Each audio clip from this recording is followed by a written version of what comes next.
Hello student welcome to our channel.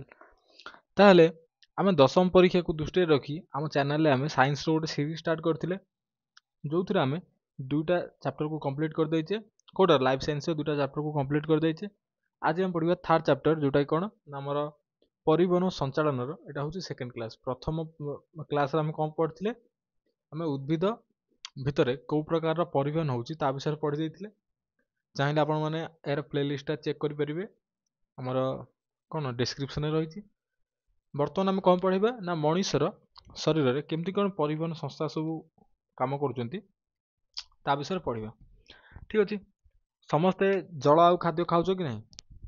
समस्त जल पीउच खाद्य खाऊच तबे कौन डायरेक्ट जल पी सारापर कि खाद्य खाई सारापर से कौन डायरेक्ट आम शरीर को पलाऊँगी से जाऊनी ना सेटा कौन करुच्ची ना किसी अंग प्रत्यंग दे कौन करुच्ची प्रथम आम पार्टी मुख गहर आम कौन करुचे खाद्य प्रथम मुख गहर दे कौट जाऊँ ना ग्रसनी जाऊँगी ग्रसनी रु खाद्य नली पाकस्थली एमती जाई आमर कौन मलद्वार पटे से बाहर को आसुच्ची।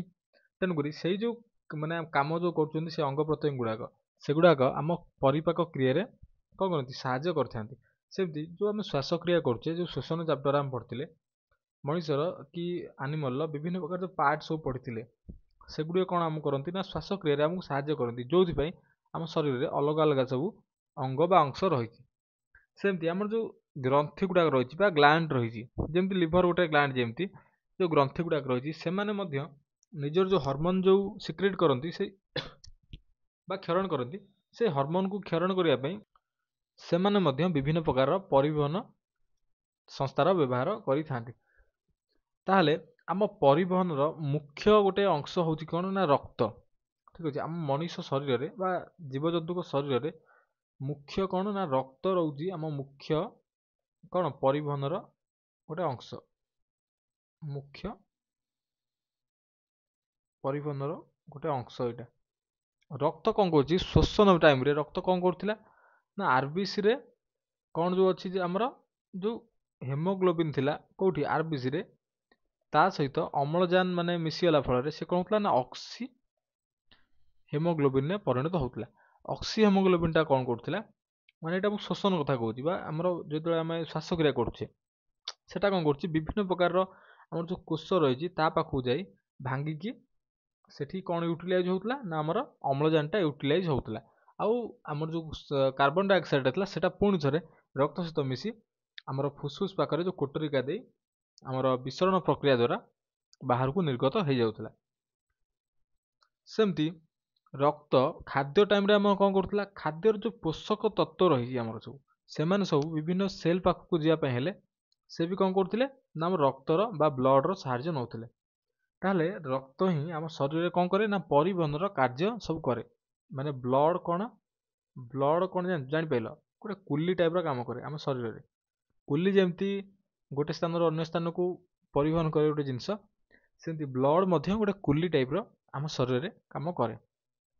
देन देखा कौन ना रक्त संचालन विषय देखा आम शरीर में तुम देखि जो गोटे पार्ट जान कटिगला से जगह ब्लड बाहर तार से जगह ब्लड कौन बाहर ना से मोर कौन हुए ना गोटे सेलटा डैमेज हो गला से जगह गोटे सेल डैमेज होगा ताने सेल आमर कौन रही जो मुझे नेटवर्क लाइक स्ट्रक्चर रही यहाँ पढ़ते कौट कोटरिका जगार पढ़ते कोटरिका घेरिक कौन रही ना ब्लड रोटे ब्लड रो आम जो कौन रही जो रक्त कैशिक जहाँ कहती नेटवर्क लाइक स्ट्रक्चर रही एमती तार भाया गुड़ा गुड़ी एमती रही एगुड़ मध्य कौन हो ब्लड फ्लो होता है।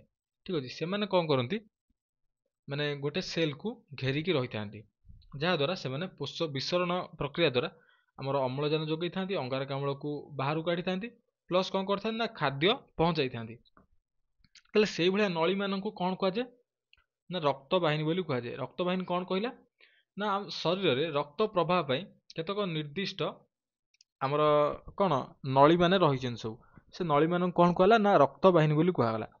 आम शरीर में प्रायतः 1,60,000 किलोमीटर लंबर नली रही माने प्रायतः आम देखा कि 1,60,000 किलोमीटर पर्यंत लंबार नली रही जो गुड़िक द्वारा कौन हुए ना आमर रक्त संचालन होता है।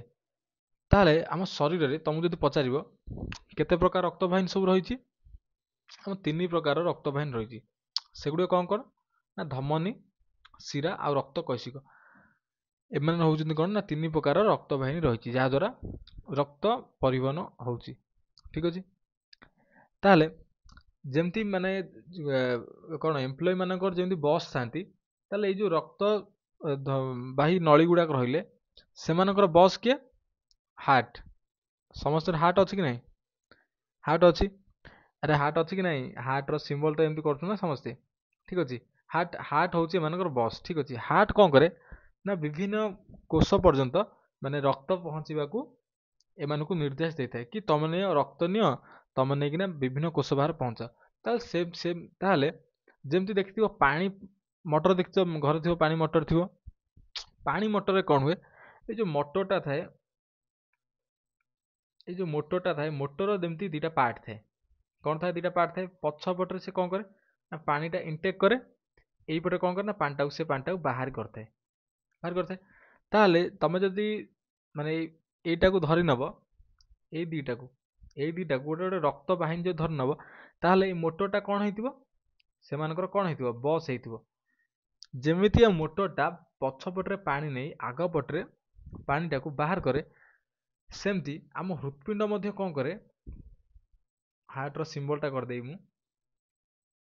ଆମ ହୃତ୍ପିଣ୍ଡ ମଧ୍ୟ କ'ଣ କରେ ନା ବ୍ଲଡ଼ଟାକୁ ନେଇ ଆଉ ଗୋଟେ ପଟେ ବ୍ଲଡ଼ଟାକୁ ଆମର ବଡ଼ିର ଯେଉଁ ସେଲ୍ ଗୁଡ଼ିକ ଅଛି ସେ ସେଲ୍କୁ ଯୋଗାଉଛି। ଠିକ୍ ଅଛି। ସେଇଥିପାଇଁ ଇଏ ତାହେଲେ କେଉଁ ଟାଇପ୍ର କାର୍ଯ୍ୟ କରୁଛି ନା ଆମର ମୋଟର ଟାଇପ୍ର ବା ପମ୍ପ ଟାଇପ୍ର କାର୍ଯ୍ୟ କରୁଛି। ସେଇଥିପାଇଁ ଆମ ବଡ଼ିର ପମ୍ପ କାହାକୁ କୁହାଯାଏ ନା ହାର୍ଟକୁ କୁହାଯାଏ। ଠିକ୍ ଅଛି। ହୃତ୍ପିଣ୍ଡ ଏକ ପମ୍ପ ସଦୃଶ କାମ କରେ। ଏଇଠି ଲେଖା ହେଇଛି ହୃତ୍ପିଣ୍ଡ ଏକ ପମ୍ପ ସଦୃଶ କାମ କରେ, ଯାହାଦ୍ୱାରା କ'ଣ ହୁଏ ନା ଧମନୀ ଦ୍ୱାରା ରକ୍ତ ହୃତ୍ପିଣ୍ଡରୁ କାହା ଦ୍ୱାରା ନା ଧମନୀ ଦ୍ୱାରା। ଧମନୀ କ'ଣ କରେ? ରକ୍ତ ନେଇ କେଉଁଠୁ? ହୃତ୍ପିଣ୍ଡରୁ ନେଇ କେଉଁଠି ପହଞ୍ଚେ ନା କୋଷରେ ପହଞ୍ଚେ। ତାହେଲେ ମାନେ ତମେ କ'ଣ ଜାଣିଲ ଏଠି? ଧମନୀ ଦ୍ୱାରା କେଉଁଠି ପହଞ୍ଚେ? କୋଷ ପର୍ଯ୍ୟନ୍ତ କ'ଣ ଯାଏ? ବ୍ଲଡ଼ ଯାଏ। ଠିକ୍ ଅଛି। ଦେନ୍ କ'ଣ ହେଲା ନା ସେଇ ରକ୍ତ ଦ୍ୱାରା ଅମ୍ଳଜାନ ଓ ପୋଷକ ତତ୍ତ୍ୱ କୋଷମାନଙ୍କ ପାଖରେ ପହଞ୍ଚିଥାଏ। ଏଇ ଯେଉଁ କୋଷ ପାଖରେ ମୁଁ ଯେମିତି କହିଲି ଆମର ଶୋଷଣ ପ୍ରକ୍ରିୟାରେ କ'ଣ ହେଉଥିଲା? ଅମ୍ଳଜାନ କେଉଁଠି ପହଞ୍ଚୁଥିଲା? ସେଲ୍ ପାଖରେ ପହଞ୍ଚୁଥିଲା। କାହା ଦ୍ୱାରା ନା ବ୍ଲଡ଼ ଦ୍ୱାରା ପହଞ୍ଚୁଥିଲା।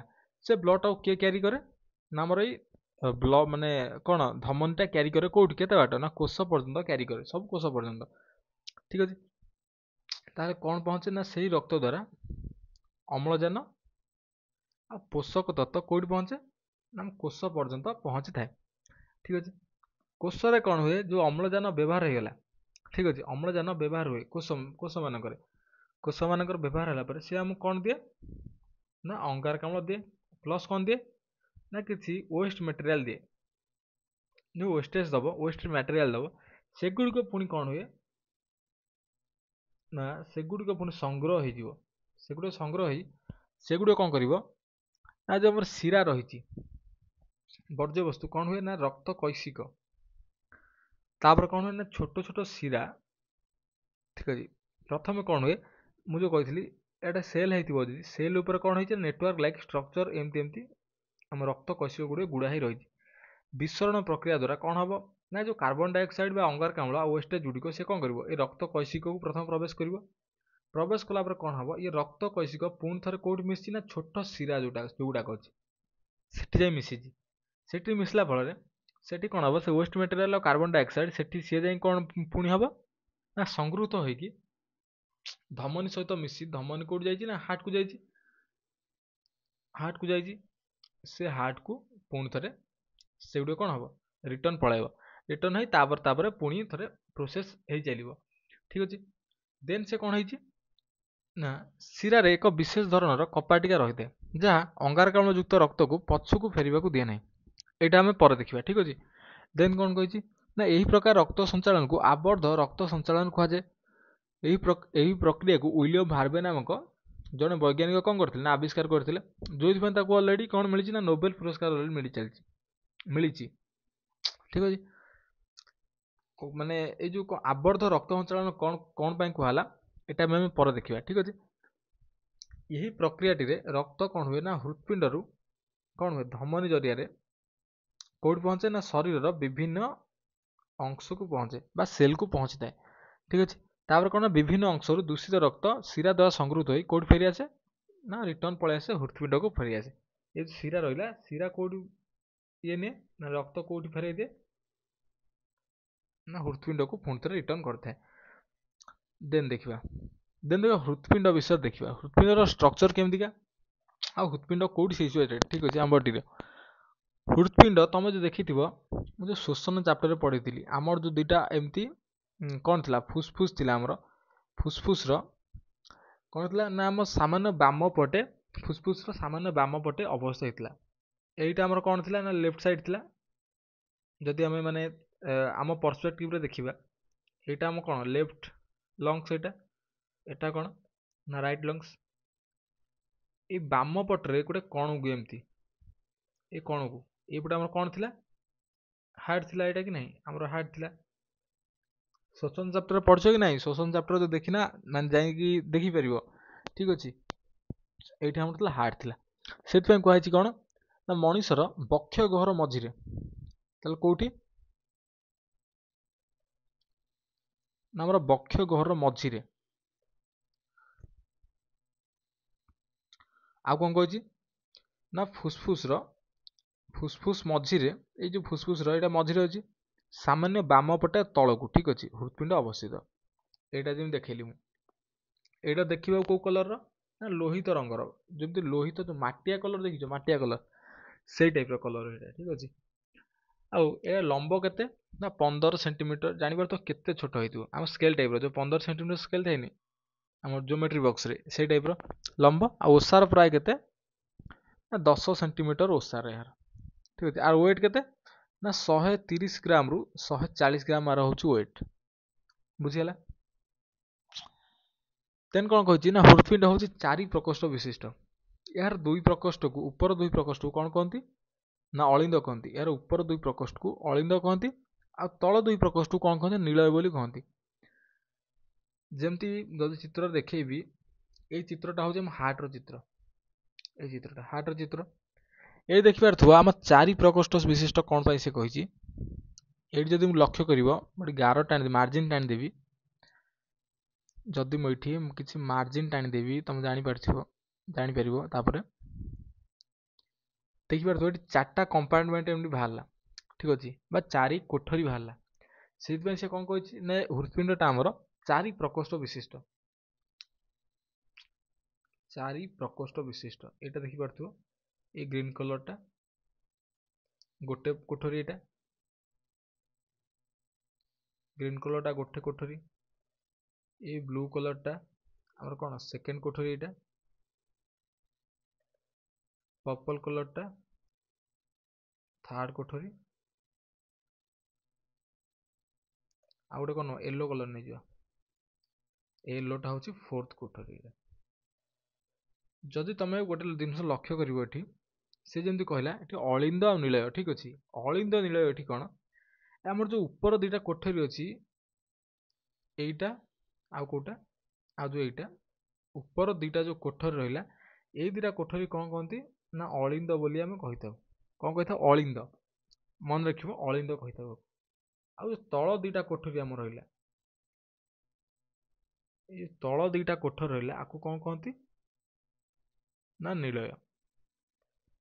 तुम जदि गोटे जिनस देख तुम छाती रे तुम जदि एमती हाथ मार देख गोटे पट माने जो पटे हार्ट अच्छी से पट देख तुम जो माने बाम पट जो हाथ साइड रो हार्ट रो जो पार्टा पड़ो ता माने माने मु सामना रू देखिले एटा हमको एई पटटा हमको कौन लगुच डाहाण पट लगुले एटा किंतु एक्चुअल एटा हूँ कौन ना हार्ट रो बाम पट।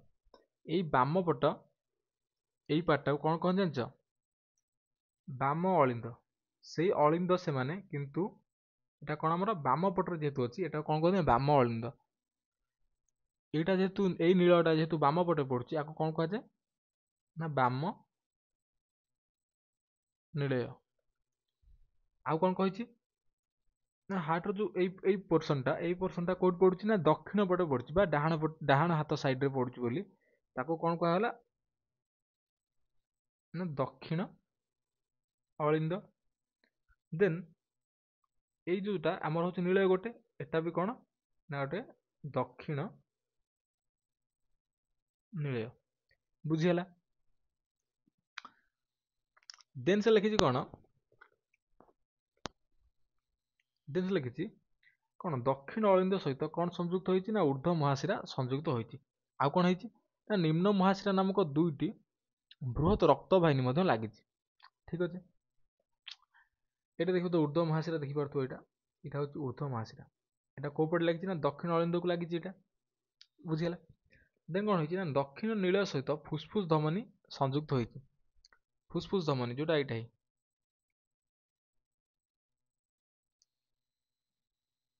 ଏଇଟା ଏଇଟା କୋଉଠି ସଂଯୁକ୍ତ ହେଇଛି ନା ଦକ୍ଷିଣ ନୀଳୟରେ ଆମର ସଂଯୁକ୍ତ ହୋଇଛି। ଦେନ୍ ବାମ ଅଳିନ୍ଦ ସହିତ କଣ ସଂଯୁକ୍ତ ହୋଇଛି ନା ଫୁସଫୁସ ଶିରା। ଦେନ୍ କଣ ନା ବାମ ନୀଳୟ ସହିତ ମହାଧମନୀ ଆମର କଣ ହେଇଛି ନା ସଂଯୁକ୍ତ ହୋଇଛି। ଏଇଟା ହଉଛି ମହାଧମନୀ, ଏଇଟା ମହାଧମନୀ ସଂଯୁକ୍ତ ହୋଇଛି। ଦେନ୍ ଦେଖିବା କଣ ନା ହୃତ୍ପିଣ୍ଡର ଅଳିନ୍ଦ ଓ ନୀଳ ଦ୍ୱାରରେ ଏବଂ ପ୍ରକୋଷ୍ଠ ଓ ରକ୍ତ ବାହିନୀ ମଧ୍ୟସ୍ଥିତ ଦ୍ୱାରରେ ଦୁଇଟି ବା ତିନୋଟି ପତଳା ପରଦା ବା କବାଟ ପରି କପାଟିକା ଲାଗିଥାଏ। ଏହାର ପ୍ରତ୍ୟେକ ପରଦାକୁ କଣ କହନ୍ତି ନା ପାଖୁଡା ବୋଲି ଆମେ କହିଥାଉ। ତାହେଲେ ଗୋଟେ ନୂଆ ଟର୍ମ ହେଲା ପାଖୁଡା। ଠିକ ଅଛି, କପାଟିକା ଗୋଟେ ନୂଆ ଟର୍ମ ହେଲା। କପାଟିକା ଆମେ ଦେଖିଥିଲେ କୋଉଥିରେ ଦେଖିଥିଲେ ନା ଆମର ଶୋଷଣ ଚାପ୍ଟର ଦେଖିଥିଲେ କପାଟିକା, ବା ପୋଷଣ ଚାପ୍ଟର ମଧ୍ୟ ଆମେ କପାଟିକା ଦେଖିଥିଲେ। ଯୋଉଟା କଣ କରୁଥିଲା ଶ୍ୱାସକ୍ରିୟା ସମୟରେ ଶ୍ୱାସ ନଳୀକି ଆମର ବନ୍ଦ କରି ରଖୁଥିଲା, ବା ମାନେ ନାଇଁ ଖାଦ୍ୟ ଗ୍ରହଣ ସମୟରେ ଏଟା ଶ୍ୱାସ ନଳୀକୁ ବନ୍ଦ କରି ରଖୁଥିଲା। ଦେଖିଥିଲେ ଆମେ, ଯୋଉଟାକୁ ଆମେ କଣ କହିଥିଲେ ଏପିଗ୍ଲୋଟିସ୍ ବୋଲି କହିଥିଲେ। ସେଟା ମଧ୍ୟ ଗୋଟେ କପାଟିକା ଥିଲା। ବର୍ତ୍ତମାନ ଏ କପାଟିକାଟା ଆମର କଣ କରେ, କଣ ହେଲା ଗୋଟେ ନୂଆ ଟର୍ମ ଆସିଲା କଣ କପାଟିକା। କପାଟିକା କଣ କବାଟ ଟାଇପ ର ଦେଖିବା ପାଇଁ ବା କାର୍ଯ୍ୟ କରନ୍ତି। ସେମାନଙ୍କ କାର୍ଯ୍ୟ କଣ ନା ସେ ଗୋଟେ ସାଇଡ ଖୋଲି ପାରିବେ। ଠିକ ଅଛି, ସେଗୁଡିକ ହାର୍ଟରେ କୋଉଠି ସବୁ ଥାନ୍ତି ଆମର ଦେଖେଇବି। ହାର୍ଟଟା ଆମର ଗୋଟେ ଏମିତିଆ ଷ୍ଟ୍ରକ୍ଚର। ଟିକେ ହାର୍ଟଟା ମୁଁ କଣ କହିଥିଲି ଆମର 4ଟା କମ୍ପାର୍ଟମେଣ୍ଟ ହାର୍ଟ ଭିତରେ। ଉପର 2ଟା କମ୍ପାର୍ଟମେଣ୍ଟକୁ କଣ କହନ୍ତି ଅଳିନ୍ଦ କହନ୍ତି। ଆଉ ଏଇପଟେ ଅଳିନ୍ଦଟା ଆମର କୋଉ ଅଳିନ୍ଦ, ବାମ ଅଳିନ୍ଦ।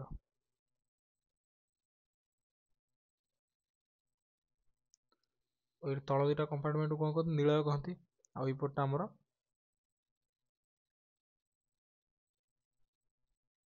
ବାମ ନୀଳୟ। ତାହେଲେ ଏଇପଟେ କଣ ହବ ଦକ୍ଷିଣ ନୀଳୟ, ଆଉ ଏଇପଟେ ଆମର ଦକ୍ଷିଣ ଅଳିନ୍ଦ।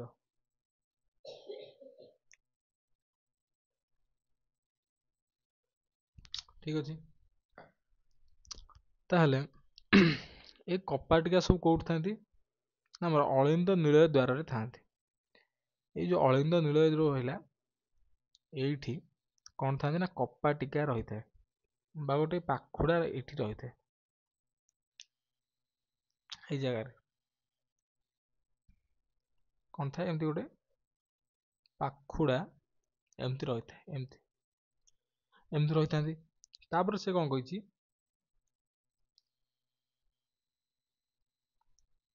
କହିଛି, ନା ଦକ୍ଷିଣ ଅଳିନ୍ଦ ଓ ଦକ୍ଷିଣ ନୀଳୟ ଦ୍ୱାରରେ 3 ପାଖୁଡା ବିଶିଷ୍ଟ କପାଟିକା ଥାନ୍ତି।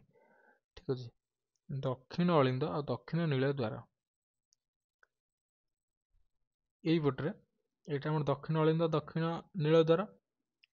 ଏଇପଟେ କଣ ଥାନ୍ତି ନା 3 ପାଖୁଡା ବିଶିଷ୍ଟ କପାଟିକା ରହିଥାଏ। 3 ପାଖୁଡା ବିଶିଷ୍ଟ କପାଟିକା ଏଇ ଟାଇପର ଥାଏ। 1 2ଟା 3ଟା। ଠିକ ଅଛି, 3 ପାଖୁଡା ବିଶିଷ୍ଟ କପାଟିକା ରହିଥାଏ ଦକ୍ଷିଣ ଅଳିନ୍ଦ ଆଉ ଦକ୍ଷିଣ ନୀଳୟ ଦ୍ୱାରରେ। ଦେନ୍ ସେ କଣ କହିଛି,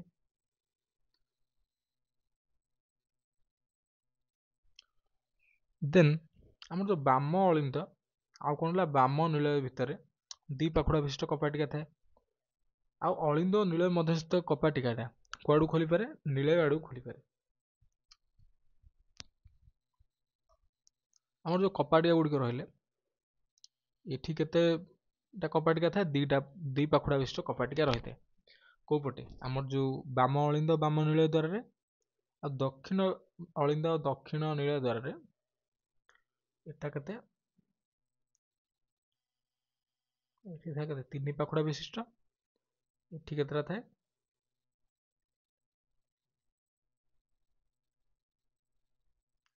2 ପାଖୁଡ଼ା ବିଶିଷ୍ଟ।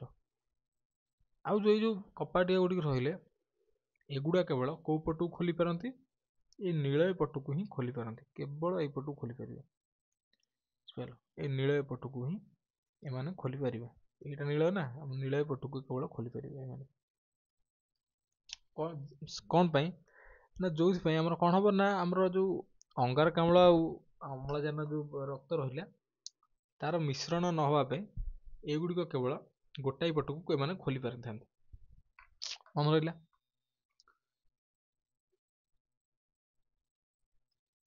ଦେନ୍ କଣ ଗୋଟେ ଷ୍ଟେପ୍ ଅଛି, କଣ ଲେଖିଛି? ରକ୍ତ ବାହିନୀ ମଧ୍ୟସ୍ଥିତ କପାଟିକାଟା କୁଆଡୁ ଖୋଲିପାରେ? ନା ରକ୍ତ ବାହିନୀ ଆଡକୁ ଖୋଲିପାରେ। ଠିକ ଅଛି। ଏ ଯୋଉ ଆମ ରକ୍ତ ବାହିନୀ ଗୁଡ଼ିକ ରହିଛି, ଆମର ଯୋଉ ରକ୍ତ ବାହିନୀ ଗୁଡ଼ିକ ରହିଛି, ରକ୍ତ ବାହିନୀ ସବୁ କୋଉଠି ରହିଛି? ରକ୍ତ ବାହିନୀ ସବୁ ମାନେ ଏଇ ଜାଗା ସବୁ ରହିଛି ଆମ ରକ୍ତ ବାହିନୀ। ମହାଧମନୀ ଏଇଟା ଯୋଉ ରହିଛି ଆମର, କଣ ଏଇଟା? ମହାଧମନୀ। ମହାଧମନୀ ୟାର ଯୋଉ ଦ୍ୱାର ଅଛି ଏଇ ଜାଗାରେ, ନୀଳ ଆଉ ମହାଧମନୀ ଦ୍ୱାର ଯୋଉ କପାଟିକା ରହିଛି ଏଇ ଜାଗାରେ, ଯୋଉ କପାଟିକା ରହିଛି, ଏଇ କପାଟିକାଟା କୋଉ ପଟକୁ ଖୋଲି ପାରିବ? କେବଳ ରକ୍ତ ବାହିନୀ ଆଡକୁ ଖୋଲି ପାରୁଛି। ଦେନ୍ ସେ କଣ କହିଛି? ଦେନ୍ ସେ କହିଛି କି ତେଣୁ ରକ୍ତ କେବଳ ଗୋଟେ ଦିଗରେ ପ୍ରବାହିତ ହୋଇଥାଏ। ଆଉ କପାଟିକା ବନ୍ଦ ହେଲେ ରକ୍ତ ସେଇ ବାଟେ ପଛକୁ ଫେରି ପାରେ ନାହିଁ। ଯଦି ୟା ଭିତରେ ଗୋଟେ ଫ୍ଲୁଇଡ୍ ଯଦି ଆମେ ମାନେ ପ୍ରବେଶ କରାଇବା ୟା ଭିତରେ, ଯଦି ଗୋଟେ ଫ୍ଲୁଇଡ୍ ପ୍ରବେଶ କରିବା, ତାହେଲେ ଫ୍ଲୁଇଡ୍ର ମାନେ ଆମର କଣ ଗତିଟା କୁଆଡ଼କୁ ହବ? ଏଇଟା ଜାଣିନ କବାଟ, ଏଇଟା କବାଟ ଖୋଲିଲେ ମାନେ ଗତିଟା ଏଇପଟକୁ ହବ, ହବ କି ନାହିଁ? ଫ୍ଲୁଇଡ୍ର ଯୋଉ ମୁଭମେଣ୍ଟଟା ଏଇ ନୀଳ ଆଡ଼କୁ ହବ, ଆଉ ଏପଟେ ମଧ୍ୟ ସେ ଅଳିନ୍ଦରୁ ନୀଳ ଆଡ଼କୁ ହବ। ଆଉ ଏଠି କଣ ହବ? ଏଇ ଯୋଉ ରକ୍ତ ବାହିନୀରେ ଫ୍ଲୁଇଡ୍ର ଗତିଟା, ଯେହେତୁ ଏଇଟା କପାଟିକାଟା ଆମର କୋଉଠି ରକ୍ତ ବାହିନୀ ମାନେ ପଟକୁ ଖୋଲୁଛି, ଏଇଟା କଣ ହବ? ନୀଳରୁ ରକ୍ତ ବାହିନୀ ଆଡ଼କୁ ଆମର ମୁଭମେଣ୍ଟଟା ହବ ସେ ଫ୍ଲୁଇଡ୍ର। ଯଦି ରକ୍ତ ଚାହିଁବ କି ରିଟର୍ନ ପଳେଇ ଆସିବି କୋଉଠୁ, ନୀଳ ମାନେ ରକ୍ତ ବାହିନୀରୁ ନୀଳ ଆଡ଼କୁ ପଳେଇ ଆସିବି, ସେଟା କେବେ ହବନି। କଣ ପାଇଁ ନା, ନୀଳ ଯେହେତୁ ଗୋଟେ କପାଟିଆଟା ରହିଛି ଯୋଉଟା କି କେବଳ ରକ୍ତ ବାହିନୀ ଆଡ଼କୁ ଖୋଲି ପାରୁଛି। ଯେମିତି ଏଟା ଲକ୍ଷ୍ୟ କରିବ, କବାଟଟା କେବଳ ଯେମିତି ଗୋଟେ ପଟକୁ ଖୋଲି ପାରିବ, ରୁମ୍ ଭିତରକୁ ଖୋଲି ପାରିବ, ସେମିତି ଏଟା ଯଦି ଗୋଟେ ରୁମ୍ ହବ, କବାଟଟା କେବଳ ରୁମ୍ ଭିତରକୁ ହିଁ ଖୋଲି ପାରିବ। ରୁମ୍ ବାହାରକୁ ମାନେ ସେଟା ବନ୍ଦ ହେଇଯିବ। ସେଥିପାଇଁ ରକ୍ତ କେବେ ପଛକୁ ଫେରେ ନାହିଁ। ସେଇଥିପାଇଁ ଆକୁ କଣ କହନ୍ତି ନା, କ୍ଲୋଜ୍ଡ ବ୍ଲଡ୍ ସର୍କୁଲେସନ୍ କହନ୍ତି। କଣ ପାଇଁ ନା, ଏଥିରେ କଣ ହୁଏ ନା, ରକ୍ତ କେବେ ପଛକୁ ମାନେ ଫେରି ପାରିବ ନାହିଁ। ରକ୍ତ ଚାଲିଥିବ ଯଦି ଗୋଟେ ପଟକୁ ହିଁ ଚାଲିବ, କେବଳ ଗୋଟେ ପଟକୁ ହିଁ ଯାଇଥିବ। ଏକା ସମୟରେ ରକ୍ତ କେବେ ପଛକୁ ଆଗକୁ ହେଇପାରିବ ନାହିଁ। ଠିକ ଅଛି। ସେଇଥିପାଇଁ କଣ କୁହାଯାଏ ନା, କ୍ଲୋଜ୍ଡ ବ୍ଲଡ୍ ସର୍କୁଲେସନ୍, ଯୋଉଟା କି ମୁଁ କହିଥିଲି, ବୁଝେଇବି ଯୋଉଟା କହିଥିଲି, ଏଇଟା ଯୋଉ କହିଥିଲି କ୍ଲୋଜ୍ଡ ବ୍ଲଡ୍ ସର୍କୁଲେସନ୍, କୋଉଟା ଏହି ପ୍ରକ୍ରିୟାରେ ଯୋଉ କଣ କହିଥିଲି ନା, ଶିରାରେ ଏକ ବିଶେଷ ଧରଣର କପାଟିକା ରହିଥାଏ, ଯାହା ଅଙ୍ଗାରକାମ୍ଳ ଯୁକ୍ତ ବ୍ଲଡକୁ କଣ କରେ ନା, ପଛକୁ ଫେରିବାକୁ ଦିଏ ନାହିଁ। ଆଉ ଏହି ପ୍ରକ୍ରିୟା ମାନେ ଏଇ ଟାଇପର ବ୍ଲଡ୍ ସର୍କୁଲେସନ୍ କଣ କୁହାଯାଇଥିଲା ନା, କ୍ଲୋଜ୍ଡ ବ୍ଲଡ୍ ସର୍କୁଲେସନ୍ ବା ଆବଦ୍ଧ ରକ୍ତ ସଞ୍ଚାଳନ ବୋଲି କୁହାଯାଇଥିଲା। ଏଇଟା କିଏ ଦେଇଥିଲେ ନା, ୱିଲିୟମ୍ ହାର୍ଭେ ଏଇଟା ଆବିଷ୍କାର କରିଥିଲେ। ବୁଝିହେଲା?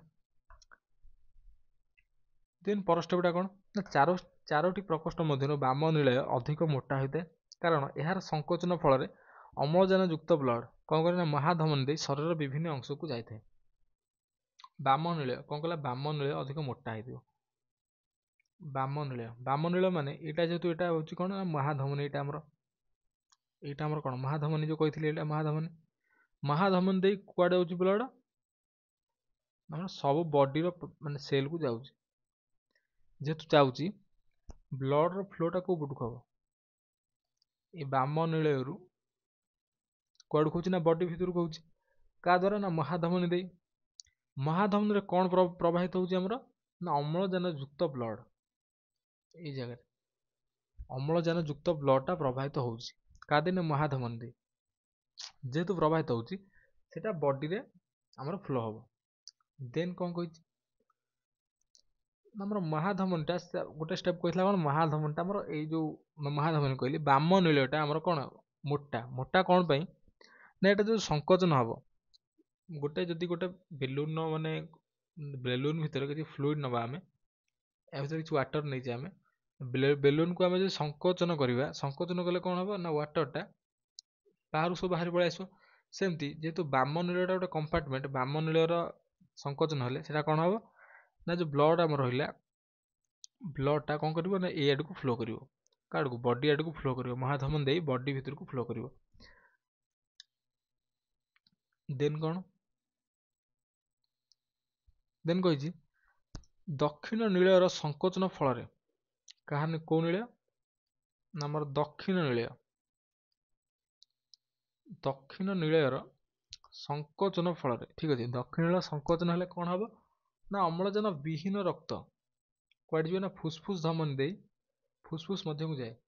ତାହେଲେ ଫୁସଫୁସ ଧମନୀ ଏଠି ପୁଣି ଆମର ନୂଆ ଟର୍ମ ଆସିଲା ଫୁସଫୁସ ଧମନୀ ଏଠି କୋଉଠି ଆମର ଅଛି ଫୁସଫୁସ ଧମନୀ କୋଉଠି କନେକ୍ଟ ହେଇଛି ନା ଦକ୍ଷିଣ ନୀଳୟରେ ଆମର କନେକ୍ଟ ହେଇଛି। ଦକ୍ଷିଣ ନୀଳୟ କୋଉଟା ଏଇ ପାର୍ଟଟା ଆମର ଦକ୍ଷିଣ ନୀଳୟ ସହିତ କିଏ କନେକ୍ଟ ହେଇଛି ନା ଫୁସଫୁସ ଧମନୀଟା ଯାଇ ଦକ୍ଷିଣ ନୀଳୟ ସହିତ କନେକ୍ଟ ହେଇଛି କୁଆଡ଼ୁ ଯାଇଛି ଏଇଟା ହେଉଛି ଫୁସଫୁସ ଧମନୀ ଏଇଟା କୋଉଠି ଯାଇଛି ଫୁସଫୁସକୁ ଯାଇଛି ଏଇଟା ଯାହା ଆମର କ'ଣ କହନ୍ତି ଲଙ୍ଗସ୍ ବୋଲି କହିଥାଉ ଆମେ ଏଇଟା କ'ଣ ଆମର ନା ଫୁସଫୁସ ଧମନୀ।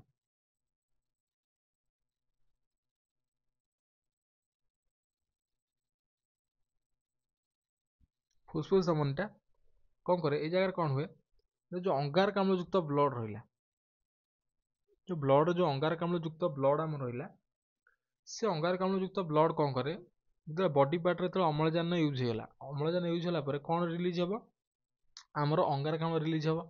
ରିଲିଜ୍ ହେଲେ ସେଟା କ'ଣ କରିବ ଆମର ଯେଉଁ ଶିରା ଦେଇକି କୋଉଠି ଯାଇ ପହଞ୍ଚିବ ନା ଆମର ଦକ୍ଷିଣ ଅଳିନ୍ଦରେ ପହଞ୍ଚିଲା ଏଇ ଜାଗାଟା ଦକ୍ଷିଣ ଅଳିନ୍ଦ ଏଇଟା କାହା ଦ୍ୱାରା ଗଲା ନା ଶିରା ଦେଇକି କୋଉଠି ପହଞ୍ଚିଲା ବଡି ପାର୍ଟରୁ ଏମିତି ଶିରା ଦେଇ କୋଉଠି ପହଞ୍ଚିବ ନା ଯେଉଁ କାର୍ବନ ଡାଇଅକ୍ସାଇଡ୍ ବା ଅଙ୍ଗାରକାମ୍ଳ ଯୁକ୍ତ ବ୍ଲଡ଼ଟା କୋଉଠି ପହଞ୍ଚିଲା ନା ଦକ୍ଷିଣ ଅଳିନ୍ଦରେ ପହଞ୍ଚିଲା। ଦକ୍ଷିଣ ଅଳିନ୍ଦରୁ ଏ କପାଟିକା ଦେଇ ଯେତେବେଳେ ବ୍ଲଡ଼ ଆସିବ ବ୍ଲଡ଼ ଆସି କ'ଣ କରିବ ବ୍ଲଡ଼ ଆସି ପ୍ୟୁରିଫାଏ ହେବା ପାଇଁ ବା ଅମ୍ଳଜାନ ଏଥିରେ ସଂଯୋଗ ହେବା ପାଇଁ ଏଇଟା କୁଆଡ଼େ ଯିବ ଆମର ଲଙ୍ଗସ୍ ବା ଫୁସଫୁସକୁ କ'ଣ କଲା ନା ଗତି କଲା ପରେ କ'ଣ ହେଇଛି ଫୁସଫୁସଟା ପୁଣି କ'ଣ ହେଇଛି ଫୁସଫୁସ ଶିରା ସହିତ କନେକ୍ଟ ହେଇଛି ସିଏ ଆସି କୋଉଠି ମିଶିଛି ନା ବାମ ଅଳିନ୍ଦ ସହିତ ଆସି ମିଶିଛି କାହା ଦ୍ୱାରା ନା ଫୁସଫୁସ ଶିରା ଯେଉଁ ଆମର ରହିଛି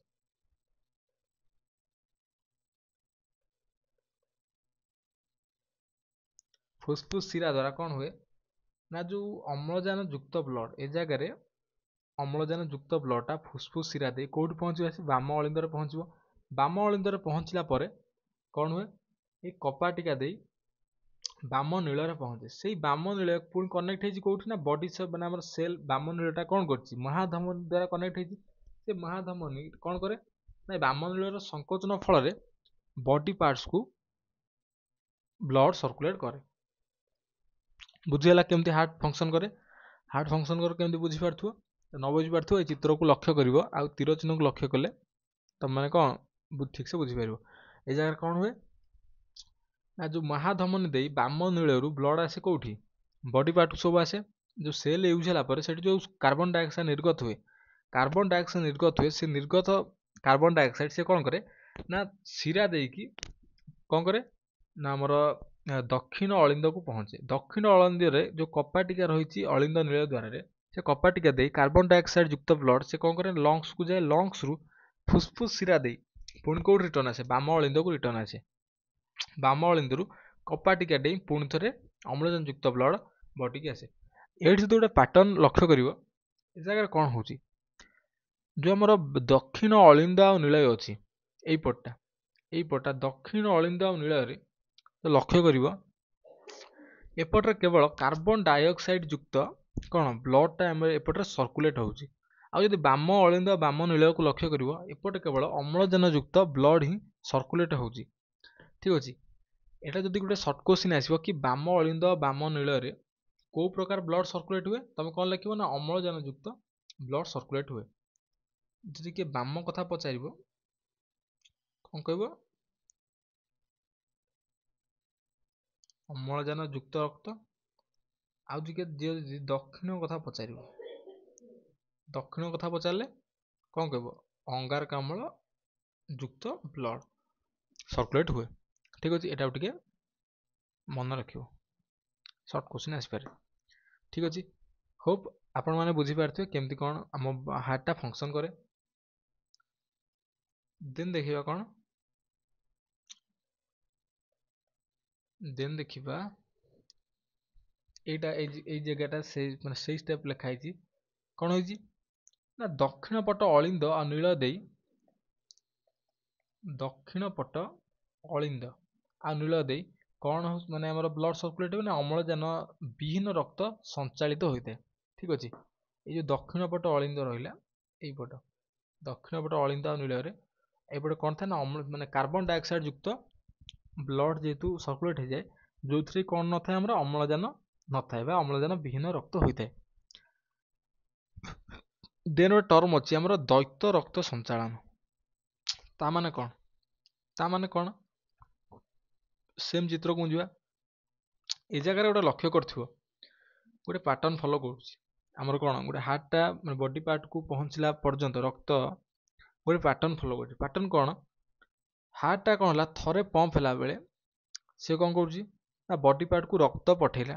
ରକ୍ତଟା କ'ଣ ହେଉଛି ଯେତେବେଳେ ୟୁଜ୍ ହେଲା ପରେ କାର୍ବନ ଡାଇଅକ୍ସାଇଡ୍ଟା ୟୁଜ୍ ହେଲା, କାର୍ବନ ଡାଇଅକ୍ସାଇଡ୍ ଯେଉଁ ଅମ୍ଳଜାନ ୟୁଜ୍ ହେଲା ପରେ ଯେଉଁ କାର୍ବନ ଡାଇଅକ୍ସାଇଡ୍ ରିଲିଜ୍ କରୁଛି, ସେ ବ୍ଲଡ୍ଟା କ'ଣ କରୁଛି ହାର୍ଟ ଭିତରକୁ ଯାଇ ପୁଣି ଥରେ ରିଟର୍ନ କ'ଣ କରୁଛି ଲଙ୍ଗସକୁ ଯାଉଛି।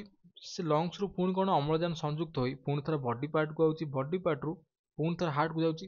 ଏମିତି ହେବା ଫଳରେ ଗୋଟେ ପାଟର୍ନ କ'ଣ ଫଲୋ ହେଉଛି ନା ବଡି ପାର୍ଟରେ ଯେତେବେଳେ ଥରେ ଆମର ବ୍ଲଡ୍ ସର୍କୁଲେଟ୍ ହେଉଛି କେଉଁଠି ବଡି ପାର୍ଟରେ, ହାର୍ଟରେ ସେତେବେଳେ ଦୁଇଥର ବ୍ଲଡ୍ ସର୍କୁଲେଟ୍ ହେଉଛି।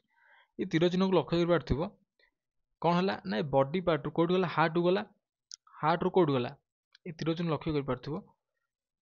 ଟିକେ ଯଦି ୟେଲୋଇସ୍ କଲର୍ ଆକୁ ଦେଖେଇବି,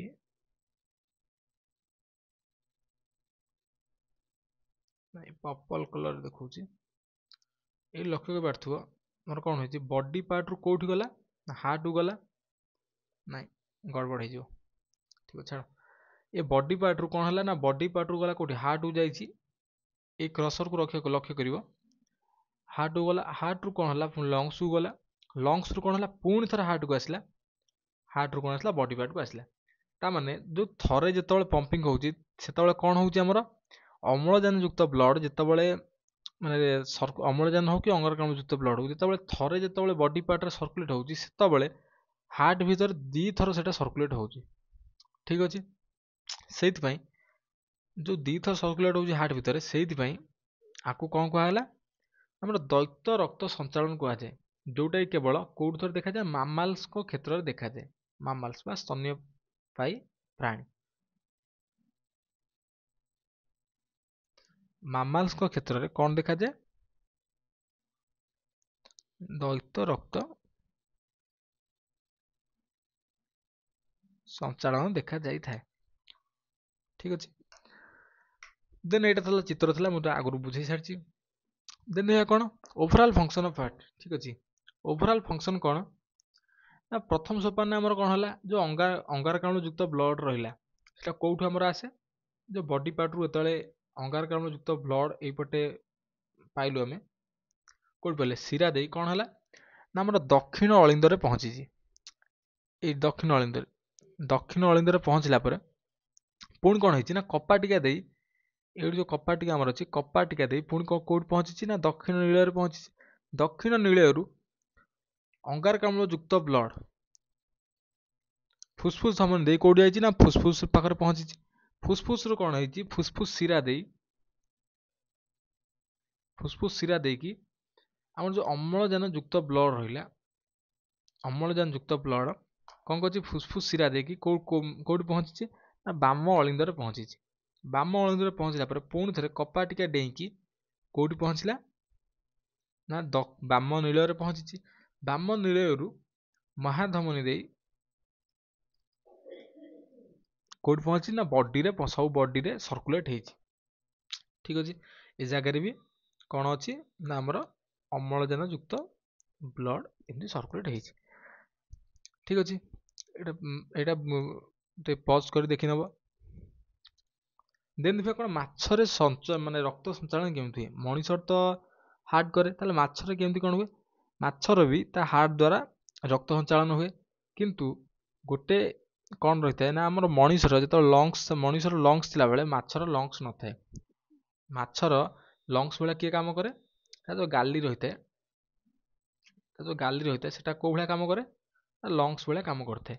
ଯେହେତୁ କାମ କରେ, ସେ ଗାଲିରେ ପୁଣି କଣ ହୁଏ? ସେ ଜାଗାରେ କଣ ହୁଏ? ମାଛର ଯୋଉ ହୃତ୍ପିଣ୍ଡ ଥାଏ, ଠିକ ଅଛି, ମାଛର ହୃତ୍ପିଣ୍ଡଟା ଏଠି ଦେଖିପାରୁଥିବ ଲେଖା ହେଇଛି କଣ ନା ମାଛର ହୃତ୍ପିଣ୍ଡ 2 କୋଠରୀ ବିଶିଷ୍ଟ। ଠିକ ଅଛି, ଆମର ହୃତ୍ପିଣ୍ଡ କେତେ କୋଠରୀ ବିଶିଷ୍ଟ? ମଣିଷଙ୍କର 4 କୋଠରୀ। କିନ୍ତୁ ମାଛ କ୍ଷେତ୍ରରେ ମାଛର ମାନେ ହୃତ୍ପିଣ୍ଡ ହଉଛି 2 କୋଠରୀ ବିଶିଷ୍ଟ। ଏଇଟା ଦେଖିପାରୁଥିବ 2 କୋଠରୀ ବିଶିଷ୍ଟ। ଏଥିରେ କଣ ଥାଏ ନା ଗୋଟିଏ ଅଳିନ୍ଦ ଥାଏ ଆଉ ଗୋଟେ ନୀଳୟ ଥାଏ। ଠିକ ଅଛି, ପ୍ରଥମ ସୋପାନରେ କଣ ହୁଏ ବା ଫାଷ୍ଟ ଷ୍ଟେପର କଣ ହୁଏ? ମାଛ ଯେତେବେଳେ ଜଳରେ କଣ କରୁଛି ରହୁଛି, ଯେତେବେଳେ ତା ଦେହ ସାରା ଜଳ କଣ କରୁଛି? ପାସ୍ କରୁଛି, ପାଟି ପଟେ କି ଗାଲି ପଟେ ପାସ୍ କରୁଛି। ପାସ୍ କଲା ଫଳରେ କଣ ହଉଛି? ଜଳରେ କଣ ଅଛି ଆମର ନା ଅମ୍ଳଜାନଟା ଦ୍ରବୀଭୂତ ହେଇକି ରହିଛି। ଅମ୍ଳଜାନଟା ଜଳରେ କଣ କରୁଛି ନା ଅମ୍ଳଜାନଟା ଦ୍ରବୀଭୂତ ହେଇଛି। ଏଇଟା ଦ୍ରବୀଭୂତ ରହିଛି, ଯେହେତୁ ସେଇଟା ପାସ୍ କରୁଛି କୋଉଠି ନା ମାଛ ବଡି ଭିତରୁ ପାସ୍ କରୁଛି। ଗାଲିରେ ତାର ଗୋଟେ ସିଷ୍ଟମ ରହିଛି, ବୁଝିପାରିଲ? ଗାଲିରେ ତାର ଗୋଟେ ସିଷ୍ଟମ ରହିଛି, ଯୋଉ ରକ୍ତ କୈଶିକ ଯୋଉ ରହିଛନ୍ତି ସବୁ କ୍ୟାପିଲାରିଜ ରହିଛନ୍ତି। ସେ କ୍ୟାପିଲାରିଜ କଣ କରୁଛନ୍ତି ନା ଅମ୍ଳଜାନଟାକୁ ସେମାନେ ଛାଣି ନେଉଛନ୍ତି। ଛାଣି ନେବା ଫଳରେ ଯୋଉ ବିସରଣ ପ୍ରକ୍ରିୟାରେ ଛାଣି ନେବା ଫଳରେ ସେ ଅମ୍ଳଜାନ କଣ ହଉଛି? ଏଇଠି ଦେଖିପାରୁଥିବ, ଅମ୍ଳଜାନ ଗାଲିରେ ଥିବା ରକ୍ତ କୈଶିକ ମାଧ୍ୟମରେ ସଂଗୃହୀତ ହୋଇ ଯୋଉ ଶିରା ରହିଛି, ଏଇଟା ଶିରା ମାଧ୍ୟମରେ କୋଉଠି ହେଉଛି ନା ସବୁ ବଡି ପାର୍ଟକୁ ଡାଇରେକ୍ଟ ପଳେଇ ଯାଉଛି। ଠିକ ଅଛି, ମାନେ ତାର ଡାଇରେକ୍ଟ ବଡି ପାର୍ଟକୁ ସବୁ ଅମ୍ଳଜାନ ପଳେଇ ଆସିଲା। ବଡି ପାର୍ଟରେ କଣ ଅଛି ନା ରକ୍ତ କୈଶିକ ସବୁ ରହିଛନ୍ତି। ରକ୍ତ କୈଶିକ ମୁଁ କଣ କହିଥିଲି ନେଟୱାର୍କ ଲାଇକ୍ ଏମିତି ଷ୍ଟ୍ରକ୍ଚର ସବୁ ନେଟୱାର୍କ ରହିଛନ୍ତି। ଏମିତି ନେଟୱାର୍କରେ ଯେତେବେଳେ ରହିଛନ୍ତି, ସେ ଜାଗାରେ କଣ ହୁଏ? ଗ୍ୟାସ ବିନିମୟ ଘଟିବା ଫଳରେ କଣ ହୁଏ? ଅମ୍ଳଜାନଟା ସେଠି ୟୁଜ୍ ହେଇଗଲା। ଅମ୍ଳଜାନ ୟୁଜ୍ ହେଲା ପରେ ପୁଣି କଣ ହେଲା ନା ଅଙ୍ଗାରକାମ୍ଳ ରିଲିଜ ହେଲା। ସେ ଅଙ୍ଗାରକାମ୍ଳ କଣ କରେ ନା ଆମର ଶିରା ଦେଇକି କଣ କଲା? ଶିରା ଦେଇକି ତା ଯୋଉ ହାର୍ଟର କୋଉଠି ପହଞ୍ଚିଲା? ନୀଳୟରେ ପହଞ୍ଚିଲା। ନୀଳୟରେ ପହଞ୍ଚିଲା ଫଳରେ ସେ ନୀଳୟ ବାଟ ଦେଇ ସେ କୋଉଠି ପହଞ୍ଚିଲା ନା ଅଳିନ୍ଦରେ ପହଞ୍ଚିଲା। ଅଳିନ୍ଦରେ ପହଞ୍ଚି ପୁଣି କଣ ହେଇଛି? ଯୋଉ ଆମର ତାର ଯୋଉ ଅଛି ଯୋଉ ଧମନୀ ରହିଛି,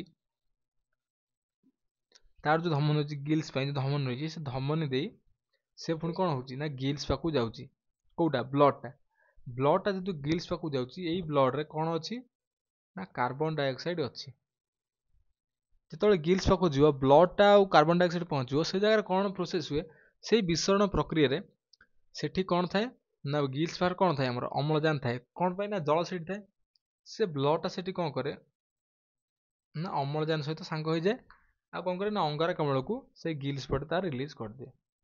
ଠିକ ଅଛି, ସେଟା କଣ ଲେଖା ହେଇଛି ନା ପରେ ଅମ୍ଳଜାନ ଗାଲିରେ ଥିବା ରକ୍ତ କୈଶିକ ମାଧ୍ୟମରେ ସଂଗୃହୀତ ହୋଇ କଣ କରେ ନା ଶିରା ମାଧ୍ୟମରେ ଅଙ୍ଗ ପ୍ରତ୍ୟଙ୍ଗରେ ଥିବା ରକ୍ତ କୈଶିକକୁ ଯାଇଥାଏ। ଦେନ୍ ତୃତୀୟ ସୋପାନରେ କଣ ହେଇଛି ନା ଅଙ୍ଗ ପ୍ରତ୍ୟଙ୍ଗ ମାନଙ୍କରୁ ଅଙ୍ଗାରକାମ୍ଳ ଯୁକ୍ତ ବ୍ଲଡଟା କଲେକ୍ଟ କରି କଣ କରିଛି ନା ଯୋଉ ଶିରା ମାଧ୍ୟମରେ ସେ କଣ କରିଛି ନା ହୃତ୍ପିଣ୍ଡକୁ ଯାଇଛି। ହୃତ୍ପିଣ୍ଡ ଗଲା ପରେ ପୁନର୍ବାର କୋଉଠି ପହଞ୍ଚିଛି ନା ଗାଲିରେ ଥିବା ରକ୍ତ କୈଶିକରେ ପୁନର୍ବାର ସେଇ ଅଙ୍ଗାରକାମ୍ଳ ଯୁକ୍ତ ବ୍ଲଡଟା ପହଞ୍ଚେ। ସେ ଜାଗାରେ ଯୋଉ ବିସରଣ ପ୍ରକ୍ରିୟା ହୁଏ, ବିସରଣ ପ୍ରକ୍ରିୟା ଦ୍ୱାରା ବ୍ଲଡଟା କଣ କରେ ନା ଅମ୍ଳଜାନ ଆହରଣ କରେ। ଆଉ କଣ ହୁଏ ନା ସେ ବିସରଣ ପ୍ରକ୍ରିୟା ଦ୍ୱାରା ଅଙ୍ଗାରକାମ୍ଳଟା ରିଲିଜ ହେଇଯାଏ। କୋଉଠି? ୱାଟରକୁ ରିଲିଜ ହେଇଯାଏ। ଠିକ ଅଛି, ଏହି ପ୍ରଣାଳୀରେ କଣ ହୁଏ ନା ହୃତ୍ପିଣ୍ଡ ଦେଇ ଯୋଉ ମାଛର ହୃତ୍ପିଣ୍ଡ ରହିଲା, ତା ହୃତ୍ପିଣ୍ଡ ଦେଇ ଥରେ ଦେଖିବ ବ୍ଲଡ ପାସ୍ କରୁଛି। ଦେଖିପାରୁଥିବ ଡାଇରେକ୍ଟ ଗିଲ୍ସରୁ କୋଉଠି ଆସିଲା ନା ବଡି ପାର୍ଟକୁ ଆସିଲା। ବଡି ପାର୍ଟରୁ ଦେଖିପାରୁଥିବ ବ୍ଲଡଟା କୋଉଠି ଯାଉଛି? ମାତ୍ର ଥରେ ଏଇଠି ପାସ୍ କରୁଛି କି ନାହିଁ? ମାନେ ତା ଯଦି ମୁଁ ତୀର ଚିହ୍ନ ଦେଖେଇବି, ଲାଇନଟା ଦେଖି ଗୋଟେ ଲାଇନ ଡ୍ର କରିବି, ଦେଖିପାରୁଥିବ ମାଛର ଏମିତି ଥରେ ମାତ୍ର କୋଉଠି ପାସ୍ ହେଉଛି ହୃତ୍ପିଣ୍ଡରେ, ମାତ୍ର ଏମିତି ଥରେ ହିଁ ପାସ୍ ହେଉଛି। ଠିକ୍ ଅଛି, ଥରେ ପାସ୍ ହେଉଥିବା ଫଳରେ ହୃତ୍ପିଣ୍ଡ ମଧ୍ୟରେ ତାକୁ କ'ଣ କୁହାଯାଏ? ଏଇ ପ୍ରକାର ସଞ୍ଚାଳନକୁ ନା ଏକକ ରକ୍ତ ସଞ୍ଚାଳନ ବୋଲି କୁହାଯାଏ। ଠିକ୍ ଅଛି, ଏକକ ରକ୍ତ ସଞ୍ଚାଳନ ବୋଲି କୁହାଯାଏ। ଯଦି ମୁଁ ବଡ଼ ଆକାରରେ ମାଛର ହାର୍ଟଟାକୁ ଡ୍ର କରିବି, ମାଛ ହାର୍ଟ ରହୁଛି ଦିଟା କମ୍ପାର୍ଟମେଣ୍ଟ ମାଛର ହାର୍ଟରେ। ଏଇଟା କ'ଣ ନା ଅଳିନ୍ଦ କହିଥିଲି, ଉପର ଯୋଉଟା ଆମର ଅଳିନ୍ଦ, ତଳଟାକୁ କ'ଣ କହିଥିଲି? ତଳ କମ୍ପାର୍ଟମେଣ୍ଟ ଆମ ନିଳୟ, ମାନେ ମାଛର ନିଳୟ। ଠିକ୍ ଅଛି, ଏ ଜାଗାରେ କ'ଣ ହୁଏ? ମାଛର କ'ଣ ଥାଏ? ଲଙ୍ଗସ୍ ବଦଳରେ ଥାଏ କ'ଣ ନା ଗିଲ୍ସ ଥାଏ। ଗିଲ୍ସ ଥାଏ। ଗିଲ୍ସ କ'ଣ କରେ? ତାର ଯୋଉ ମହାଧମନୀ ରହିଛି, ତାର ମହାଧମନୀ କହିଲି, ତାର ଯୋଉ ମାନେ କ'ଣ ଯୋଉ ଶିରା ରହିଛି, ସେ ଶିରା ଦେଇକି କ'ଣ କରେ? ଟିକେ ସେ ଶିରା ଦେଇକି କ'ଣ କରେ? ମାଛର ଯୋଉ ବଡି ପାର୍ଟ ସବୁ ରହିଛି, ସବୁ ବଡି ପାର୍ଟ ଉପରେ ଯୋଉ ରକ୍ତ କୈଶିକ ବା ନେଟୱାର୍କ ଲାଇକ୍ ଷ୍ଟ୍ରକ୍ଚର ଏମିତି ରହିଛନ୍ତି, ତା ମଧ୍ୟକୁ କ'ଣ କରେ ନା ଅମ୍ଳଜାନ ଯୁକ୍ତ ବ୍ଲଡ ଟା ପହଞ୍ଚେଇଲା ଏଇଠି। ଏଇଟା କ'ଣ ତାର ଶିରା, ଏଇଟା ଅମ୍ଳଜାନ ଯୁକ୍ତ ବ୍ଲଡ ଟାକୁ ପହଞ୍ଚେଇଲା। ଯଦି ପହଞ୍ଚେଇଲା ଜାଗାରେ, ଏଇ ଜାଗାରେ କ'ଣ ହେଲା? ପୁଣି ଅମ୍ଳଜାନଟା ୟୁଜ୍ ହେଇଗଲା। ୟୁଜ୍ ହେବା ଫଳରେ ସେଠି କ'ଣ ରିଲିଜ୍ ହେଲା? ନା ଅଙ୍ଗାରକାମ୍ଳ ରିଲିଜ୍ ହେଲା। କ'ଣ ହେଲା? ନା ଅଙ୍ଗାରକାମ୍ଳ ରିଲିଜ୍ ହେଲା। ଅଙ୍ଗାରକାମ୍ଳ କ'ଣ କଲା? ନା ସେ ବ୍ଲଡ ସାଙ୍ଗରେ ମିଶି କୋଉଠି ଗଲା? ତା ହୃତ୍ପିଣ୍ଡକୁ ପ୍ରବେଶ କଲା। ତାର ନିଳୟ ବାଟ ଦେଇ କୋଉଠି ଗଲା? ନା ଅଳିନ୍ଦକୁ ଗଲା। ଅଳିନ୍ଦରୁ ଗୋଟେ କନେକ୍ଟ ହେଇଛି କୋଉଠି? ଆମର ଧମନୀଟା ଆମର କୋଉଠି କନେକ୍ଟ ହେଇଛି? ଗିଲ୍ସରେ କନେକ୍ଟ ହେଇଛି। ଏଟା ଗୋଟେ ଧମନୀ, ତାର ଗୋଟେ କନେକ୍ଟ ହେଇଛି। ଏଇ ବାଟେ କ'ଣ ହଉଛି? ଯୋଉ ଅଙ୍ଗାରକାମ୍ଳ ଯୁକ୍ତ ବ୍ଲଡଟା, ଅଙ୍ଗାରକାମ୍ଳ ଯୁକ୍ତ ବ୍ଲଡ କ'ଣ କରୁଛି? ନା ଗିଲ୍ସ ପାଖରେ ଯାଇ ପହଞ୍ଚି। ଗିଲ୍ସ ପାଖରେ ପହଞ୍ଚିଲା ପରେ ଏ ଜାଗାରେ କ'ଣ ହେଇଛି? ଏ ଜାଗାରେ ବ୍ଲଡ ଟା ପୁଣି କ'ଣ କଲା? ଯୋଉ ଆମେ ମାନେ ମାଛ ଯେହେତୁ ପାଣିଟା ଇନଟେକ୍ କରୁଛି, ଏ ଜାଗାରେ ଜଳରେ ଯୋଉ ଦ୍ରବୀଭୂତ ହେଇଛି, କ'ଣ ଅମ୍ଳଜାନ ଦ୍ରବୀଭୂତ ହେଇଛି, ସିଏ କ'ଣ କରୁଛି? ଏ ଜାଗାରେ ନା ବ୍ଲଡ ସହିତ ମିଶିକି ଏ ଜାଗାରେ ଅମ୍ଳଜାନ ଯୁକ୍ତ ବ୍ଲଡ ଟା ତିଆରି କରୁଛି। ଫଳରେ କ'ଣ ହଉଛି? ନା ଅଙ୍ଗାରକାମ୍ଳଟା ବାହାର ପଡ଼ିଯାଉଛି। ତେଣୁକରି ଅଙ୍ଗାରକାମ୍ଳଟା କ'ଣ କରୁଛି? ନା ଜଳକୁ ନିଷ୍କାସନ ହେଇଯାଉଛି। ଦେନ୍ କ'ଣ ହଉଛି? ନା ପୁଣି ଥରେ ସେଇ ଅମ୍ଳଜାନ ଯୁକ୍ତ ବ୍ଲଡ କୋଉଠି ଆସୁଛି? ନା ମାଛ ଶରୀର ଭିତରକୁ ଆଉଛି। ଦେନ୍ କ'ଣ? ସେ ହାର୍ଟ ଦେଇ ପାସ୍ କରି ଯାଉଛି। ତେଣୁକରି ଏବେ ଲକ୍ଷ୍ୟ କରିବ, ଯେତେବେଳେ ଗିଲ୍ସ ଯେତେବେଳେ କୋଉଠି ବଡି ପାର୍ଟକୁ ବ୍ଲଡ ପଠେଇଲା, ସେ ବ୍ଲଡଟା କ'ଣ ହେଲା? ସର୍କୁଲେଟ୍ କୋଉଠି ହେଇଛି? ହାର୍ଟକୁ ସର୍କୁଲେଟ୍ ହେଲା। ଦେନ୍ କ'ଣ? ଗିଲ୍ସକୁ ଯାଇଛି। ଏଇବେଳେ ଦେଖିପାରୁଥିବ, ମାନେ ଏଇ ଜାଗାରେ ମାତ୍ର ଗୋଟେ ଥର ହାର୍ଟକୁ ମାତ୍ର ଗୋଟେ ଥର ହିଁ ବ୍ଲଡଟା ପ୍ରବେଶ କରିଛି। ଠିକ୍ ଅଛି, ତାପରେ ତ ସେ ଗିଲ୍ସରୁ ବଡିକି ଆଉଛି ନା। ତେଣୁକରି ଏଟା କ'ଣ କହିଲା? ନା ଏକକ ରକ୍ତ ସଞ୍ଚାଳନ ବୋଲି କୁହାଯାଏ, ଏଇ ପ୍ରକାର ରକ୍ତ ସଞ୍ଚାଳନକୁ। ଦେନ୍ ଦେଖିବା କ'ଣ ନା ବେଙ୍ଗ ମଧ୍ୟରେ, ବେଙ୍ଗ ଯୋଉ ରହିଲେ ଆମ୍ଫିବିଆନ୍ସ ଗୁଡ଼ାକ ରହିଲେ, ସେମାନଙ୍କ ମଧ୍ୟରେ କେମିତି କ'ଣ ରକ୍ତ ସଞ୍ଚାଳନ ହୁଏ, ଆଉ ଉଭୟଚର ପ୍ରାଣୀ ମାନଙ୍କ ମଧ୍ୟରେ। ସେ ବେଙ୍ଗର କ'ଣ ଥାଏ? ନା 3 କୋଠରୀ ବିଶିଷ୍ଟ ହୃତ୍ପିଣ୍ଡ ରହିଥାଏ। ଯେମିତି ମାଛର ଯେମିତି 2 କୋଠରୀ ବିଶିଷ୍ଟ ହୃତ୍ପିଣ୍ଡ ଥାଏ, ବେଙ୍ଗର କ'ଣ ଥାଏ? ନା 3 କୋଠରୀ ବିଶିଷ୍ଟ ହୃତ୍ପିଣ୍ଡ ଥାଏ। ତାର କ'ଣ ଥାଏ? ନା 2ଟା ଅଳିନ୍ଦ ଥିବା ବେଳେ ଗୋଟେ ନିଳୟ ଥାଏ। ତା ଦେଖିବା, ଏଇ ଚିତ୍ର ଦେଖିପାରୁଥିବ, ଉପର 2ଟା ମାନେ କ'ଣ? ଏଇଟା ଅଳିନ୍ଦ, କିନ୍ତୁ ତାର ଗୋଟେ ନିଳୟ ଥାଏ। ଏଇ ଜାଗାରେ ନୀଳ କେଇଟା? ମାତ୍ର ଗୋଟେ ନୀଳ ତାର ରହିଛି, କିନ୍ତୁ 2ଟା କ'ଣ ଅଳିନ୍ଦ ରହିଛି। 2ଟା କିନ୍ତୁ ଅଳିନ୍ଦ ରହିଛି। ତେଣୁକରି ମାଛର କ'ଣ, ଯୋଉ ବେଙ୍ଗର କ'ଣ 3ଟା ମାନେ କୋଠରୀ ବିଶିଷ୍ଟ ହୃତ୍ପିଣ୍ଡ ରହିଥାଏ। ଏଥିରେ 2ଟି ଅଳିନ୍ଦ ଥାଏ ଆଉ ଗୋଟେ କ'ଣ ନିଳୟ ଥାଏ। 2ଟି ଅଳିନ୍ଦ, ଗୋଟେ ନିଳୟ ରହିଥାଏ। ଠିକ୍ ଅଛି, ପ୍ରଥମ ସୋପାନରେ କ'ଣ ହୁଏ? ସମସ୍ତ କୋଷରୁ ଅଙ୍ଗାରକାମ୍ଳ ଯୁକ୍ତ ବ୍ଲଡ ସଂଗୃହୀତ ହୋଇ ଦକ୍ଷିଣ ଅଳିନ୍ଦ ମଧ୍ୟ ପ୍ରବେଶ କରେ। ଏଇ ଯୋଉ ବ୍ଲଡ ଦେଖିପାରୁଥିବ, ତା ବ୍ଲଡଟା କ'ଣ କରେ? ଏଇଠି କ'ଣ ଥାଏ? ଆମର ଯୋଉ ଶିରା ରହିଲା, ଏଠି କ'ଣ ହୁଏ? ଅଙ୍ଗାରକାମ୍ଳ ଯୁକ୍ତ ବ୍ଲଡଟା ମାନେ କ'ଣ ପ୍ରବାହିତ ହୋଇଥାଏ। ବଡିରୁ ଯେତେବେଳେ ସେ ଅଙ୍ଗାରକାମ୍ଳ ଯୁକ୍ତ ବ୍ଲଡଟା କଲେକ୍ଟ କରି କୁଆଡ଼େ ଯିବ? ନା ଦକ୍ଷିଣ ଅଳିନ୍ଦକୁ ଗଲା। ଏଇଟା ଦକ୍ଷିଣ ଅଳିନ୍ଦ ତାର। राइट साइड एटा कि नहीं राइट साइड अलिंद एटा राइट साइड अलिंद को प्रवेश कला प्रवेश करिया फल कौन है से जगह कौन हुए ना राइट साइड अलिंदटा कोडी पठाई से ब्लड को नीलय मध्य को पठेला पठाइया फल पुणी थे कौन है जो माने तार जो कौन रहा तार जो धमनी रहा ता धमनीटा कौन कर कौन तार धमनी धमनी बाट दे जो तार नीलयरू अंगारकाम्ल युक्त ब्लडटा कौट जा बेंगर फुसफुस जा फल तार जो कोटरिका ता भीतर थी से कोटरिकार गैस एक्सचेंज फल सी कौन कर ब्लडटा पुणी कौन कला कौन आक्वार कला ना अम्लजान आक्वार कला आक्वार करने फल तार जो फुसफुस शिरा जो रहा है जगह फुसफुस शिराटा यहाँ फुसफुस शिरा यहाँ कौन तार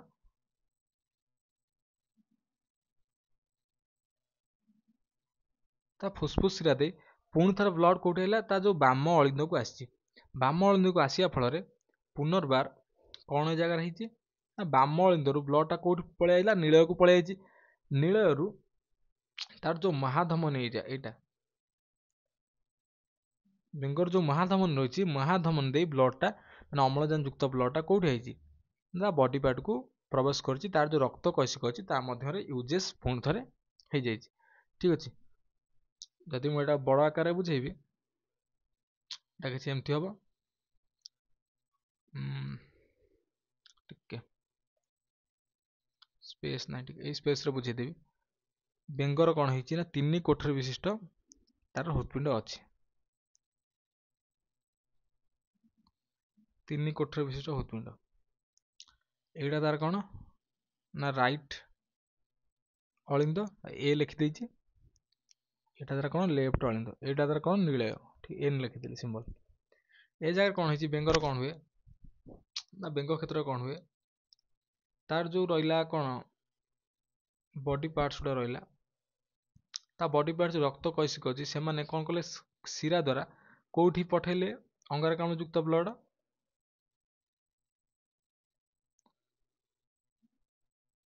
मैं कौट पठेले राइट साइड तार जो अलिंद रही है पठेले पठाया फल से राइट साइड अलिंदे कौन है राइट साइड अलिंदर नीलय को प्रवेश कला कौन अंगारकाम्ल युक्त ब्लड सेठू कौन है तार जो फुसफुस धमनी रही फुसफुस धमनी दे से कौट पहुंची अंगारकाम्ल युक्त ब्लड ना लंग्स रे पहुंची एठी भी से अंगारकाम्ल युक्त ब्लड अच्छी फुसफुस धमनी दे कौट पहुंची ना तार लंग्स को पहुंचला लंग्स रु पुणी कौन है ना तार लेफ्ट साइड अलिंद को कौन फुसफुस शिरा दे लेफ्ट साइड अलिंद को कौन पहुंची एठी गैस एक्सचेंज फल एठी ब्लडटा कौन कर अम्लजान को आक्वार कर अम्लजान आक्वार कर आक्वार करदे फल ए जगह कौन है ना लेफ्ट साइड अलिंद को पहुंचला पर सी कौन कर ना पुणी थर नीलय को प्रवेश कर कौन अम्लजान युक्त ब्लड ए जगह कौन है ना अंगारकाम्ल युक्त ब्लड आउ अम्लजान युक्त ब्लड मिश्रण ए जगह होगा कौन पाई ना एपट पट देखिपार जेहेतु अंगारकाम्ल युक्त ब्लडटा कौन राइट साइड अलिंद दे नीलय को प्रवेश करपटे कौन है सेमती अम्लजान युक्त ब्लडटा से नीलय को प्रवेश कर देन कौन हो ना जो अम्लजान युक्त ब्लडटा रहा सी कौन कर बॉडी पार्ट्स को सेटा जोगौ ठीक है ये बुझीपार देन देन देखिए कौन रक्तचाप विषय देखा ठीक है ब्लड प्रेशर विषय देखा आम ब्लड प्रेशर कौन देखु गाँ मान देखो कहते लोक कहते ब्लड प्रेशर विषय कहती ना ब्लड प्रेशर जिनस मैंने कौन हुए आम जो धमनी रही ठीक अच्छे आम धमनी रे कौन हुए गोटे प्रेशर क्रिएट हुए कौन पाई जो हृदपिंड जिते हार्ट जिते कौन कर ना धमनी द्वारा जो आम बॉडी पार्ट को जिते कौन कर ब्लड सर्कुलेट करोटी बॉडी पार्ट को जो ब्लड सर्कुलेट करुच्ची ब्लड सर्कुलेट करने फल ये जो ब्लडटा कौन कर ब्लडटा किसी धमनी आम रही धमनी उपर धमनी जो वाल रही ठीक अच्छे यहाँ धरना धमनी यहाँ एगुड़ा कौन धमन वाल यहाँ भितर जो ब्लड एमती पास कला ब्लड पास करने फल ये ब्लडटा कौन कर किसी प्रेशर क्रिएट कर धमन ये वाल उपर किसी गोटे प्रेशर क्रिएट कर जो प्रेशरटा क्रिएट करुच्ची कौन गोटे आउटवर्ड फोर्स यहाँ कि नहीं प्रेशर क्रिएट कला कौन पाई हृत्पिंड जेतु ब्लड जेतु अधिक प्रेशर ए जगह पठेला किसी प्रेशर क्रिएट करुचे जगह देन कौन होची मान एटा माने ब्लड टा ए जगह कौन हला हृत्पिंड पुणी थे कौन हला माने संकोचन होगा फल धमनी दे ब्लड टा कोट पहुंची हमर बॉडी पार्ट को सब पहुंचला देन कौन हला हृत्पिंड टा पुणी थे फुलीगला फल माने प्रसारण है फल ब्लड गुड़े कौन हम रिटर्न हुआ फल जगह कौन हम ब्लड जेतु जगह रिटर्न हो एटा कौन आमर धमनी ये धमन वाल गुड़ाक ब्लड तो रिटर्न हो गोटे देखिपार तो ब्लड माने बॉडी पार्ट को आसला कौट हृत्पिंड रु एठी ब्लड गुड़िक हृत्पिंड को रिटर्न हो रिटर्न जो हम से जगह कौन हम ना जो प्रेशर टा कुआडू क्रिएट हम उल्टा क्रिएट हम इनवर्ड क्रिएट हम प्रेशर गुड़िक इनवर्ड जेतु क्रिएट हम से जगह कौन हम धमनीटा आमर संकुचित हो ठीक अच्छे संकुचित होगा यही प्रकार जो प्रेशर पड़े माने धमनीटा आमर संकुचित हुए प्रसारण हुए यही प्रकार को प्रेशर को कौन कहते हैं ब्लड प्रेशर बोली कहुए हृत्पिंडर संकोचन कौन कहला संकोचन और प्रसारण फल रक्त धमनीर कांथरे जो चाप सृष्टि हुए कौन कहला ना रक्तचाप बोली आमे कही था बुझीगला देन कौन कहछि ना हृत्पिंडर संकोचन जनित चाप को संकोचन संकोचन हेले कौन होता ना बॉडी पार्ट को सब ब्लड आसला संकोचन सेपटे हृत्पिंडटा संकोचन हम माने एपटे धमनीटा कौन हम ना प्रसारण हम माने हार्ट रो संकोचन आउ धमनीर प्रसारण ठीक अच्छे माने हृत्पिंडर संकोचन चाप को कौन कहला ना सिस्टोलिक प्रेशर बोली आमे कहता ठीक अच्छे देन कौन प्रसारण जनित बड़का चाप को कौन कह जाए ना डायस्टोलिक प्रेशर बोली आमे कहता ठीक अच्छे ए जगह कौन हुए ये जो प्रकार जो चाप आमर जो माने आउटवर्ड पड़े आउटवर्ड कौन कह जाए ना सिस्टोलिक प्रेशर आउ इनवर्ड जोटा कहती कौन कहती डायस्टोलिक प्रेशर बुझीगला देन कौन लिखी ना एक सुस्थ व्यक्तिर विश्राम बेलर सिस्टोलिक चाप केते 120 माने एमएम पारद मान ठीक अच्छे देन कौन एटा सर्ट क्वेश्चन आसीबो 120 एमएम पारद मान आउ कौन डायस्टोलिक चाप केते 80 पारद मान ठीक अच्छे बुझीगला ये जो ब्लड प्रेशर टा मापिया मेडिकल देखिथि तुम हाथ में गोटे एमती गुड़े दियंती कौन गोटे बैंड टाइप गुड़े दियंती से जो ब्लड प्रेशर मापिया को यंत्र यूज करा जाए ना स्पिग्मो मानोमीटर यूज करा जाए स्पिग्मो मानोमीटर टोटाल पार्ट ही गोटे स्टार मार्क रो पार्ट ठीक अच्छे एटार एठू बहुत शॉर्ट क्वेश्चन आसीबो ए जगह इंपोर्टेंट पार्ट एटा स्पिग्मो मानोमीटर यूज करा जाए यदि कौन कारण धमनी संकुचित हेले रक्तचाप बढ़ी जाए ठीक अच्छे धमनी कौन हो जो संकुचित धमनीटा संकुचित जगह है ब्लड टा कौन है ठीक से फ्लो कर पारिबनी ब्लड ब्लकेज होगा फल कौन है ना धमनीटा संकुचित जेहेतु होउची ए जगह कौन होउची ना ब्लड रो माने प्रेशर किसी क्रिएट हेले कौन हम ना बेले बेले कौन हुए ना धमनीटा आमर फाटी जाए ब्रेन जो कहते ब्रेन स्ट्रोक है ब्रेन स्ट्रोक माने कौन ता भीतर धमनी रही धमनीटा फाटी जाए फाटीगला फल कौन है ना ब्लडटा लिकेज हम लीक हवा फल मनीष मरी जाए ठीक अच्छे से जो माने उच्च रक्तचाप जो कहते हैं उच्च रक्तचाप जहाँ को कौन कहती ना हाइपरटेंशन कह जाए जो आम माने हाई ब्लड प्रेशर जहाँ कहती कौन कहती ना हाइपरटेंशन बोल कह जाए यही कारण कौन हुए ना धमनी फाटी जाए ठीक अच्छे यहाँ रक्तचाप विषय कौन ना रक्त जमाट बांधिया प्रक्रिया विषय देखिए रक्त केमती कौन जमाट बांधे देखिए जो खंडिया हो किसी समय पर लक्ष्य कर जगह थी धला धला किसी जेली टाइप क्रिएट होपर कौन हम ब्लडटा माने आमर बंद हो जाए बाहर को आसवा कौन आम कौन कहूँ ब्लडटा आम जमाट बांधीगला ताल कौन हुए देखिए बर्तमान शरीर कौन अंग कटिगले से कौन ना रक्तस्राव होता है किसी समय पर कौन हुए सेटा आमर बंद हो जाए कारण रक्त कौन करे ना जमाट बांधि थाए ठीक अच्छे रक्त सहित आम जो जमाट बांधे आम ब्लड बाहर को आसवा बंद हो जाए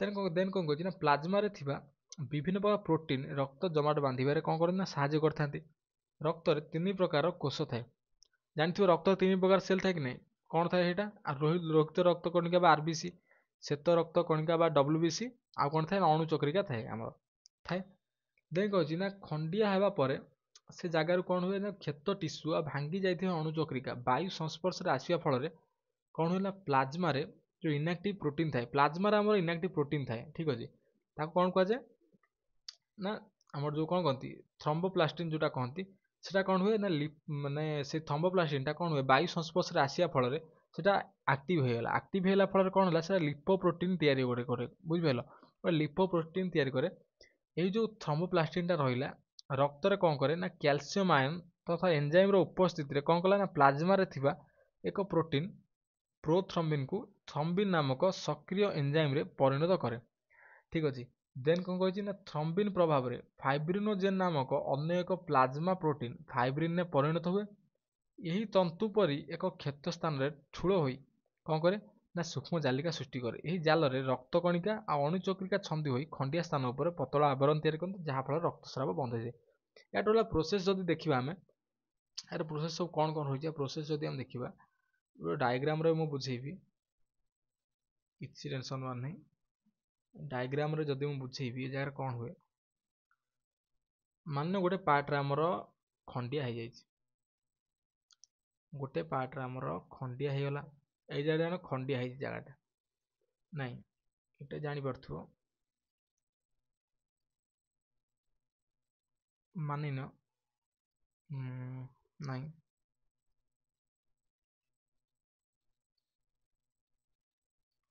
ए जगह गोटे सेल स्ट्रक्चर ए जगह गोटे जगार एमती खंडिया हो जाए खंडिया होला फल ए जगह जो टिश्यू गुड़ा रही गोटे खराब है कि नहीं खराब है जो खराब है ए जगह पुणी कौन हुए टिश्यू आ अणुचक्रिया कौन गला भांगीगला ए जगह टिश्यूटा भांगीगला आ अणुचक्रिया भी खराब होगा जगह खराब होला फल एटा कौ संस्पर्श आसला ना एयर संस्पर्श ए जगहटा आसला आमर एयर पड़िया फल कौन है ना प्लाज्मा रे कौन थाए आमर जो इनएक्टिव है कि कौन थाए ना प्रोटीन थाए कौन इनएक्टिव स्टेज रे थाए तार ना कौन ना आमर प्रोथ्रम्बिन नामक जो आमर थाए कौन प्रोटीन थाए प्रोथ्रम्बिन जो प्रोटीन थाए आमर एटा केमि थाए ना इनएक्टिव स्टेज रे थाए सी जेतबेले माने कौन करे एयर एयर जेतबेले जगह प्लाज्मा जेतबेले एयर संस्पर्श रे आसे आसले कौन हबो कौन क्रिएट करिवो हमर ना प्रोथ्रम्बिन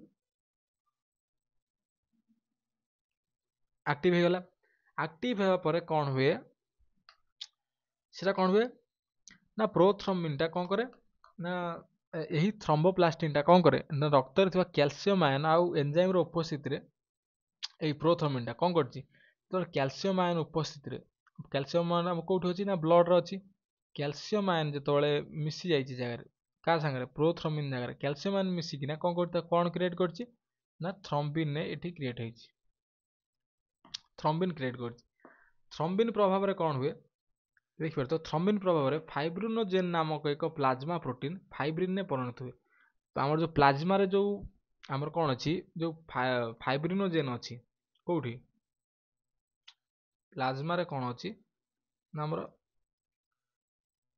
फाइब्रिनोजेन अच्छी फाइब्रिनोजेन कौन करे फाइब्रिनोजेन प्रभाव में कौन हुए ना जो थ्रम्बिन टा फाइब्रिनोजेन प्रभाव में ये देखि पारथुबो फाइब्रिनोजेन प्रभाव रे ये जो थ्रम्बिन टा कौन करछि ना फाइब्रिन ने जो थ्रम्बिन टा कौन करछि ना फाइब्रिनोजेन हमर कोठ होछि जो प्लाज्मा रे अछि सेटा कौन करछि ना फाइब्रिन ने परिणत करछि फाइब्रिन जालटा जो हमर रहिछि से कौन करछि ना रक्त कणिका आ अणुचक्रिका सहित मिसी से कौन करछि पतला आस्तरण गोटे सृष्टि करछि या ऊपर कौन करछि ना से फाइब्रिन टा जानिबो तो फाइबर फाइबर माने सूता जानि परथो माने मन रखि परथो या ऊपर कौन करछि जाल टाइप रो एमती स्ट्रक्चर सृष्टि करछि किए किए ना फाइब्रिन आउ किए ना आमर अणुचक्रिका और रक्त कणिका मिसी गोटे जाल सृष्टि करछन्ती जहाँद्वारा ये जो आमर जो रक्त जो स्राव होता ठीक अच्छे सेटा कौन है ना बंद हो जाए ठीक अच्छे देन तुम भावुव ब्लड रे जेहेतु एत जिनस आमर कौन अच्छी ताले ब्लड कहीं देह भितर कहीं जमाट बांधुनी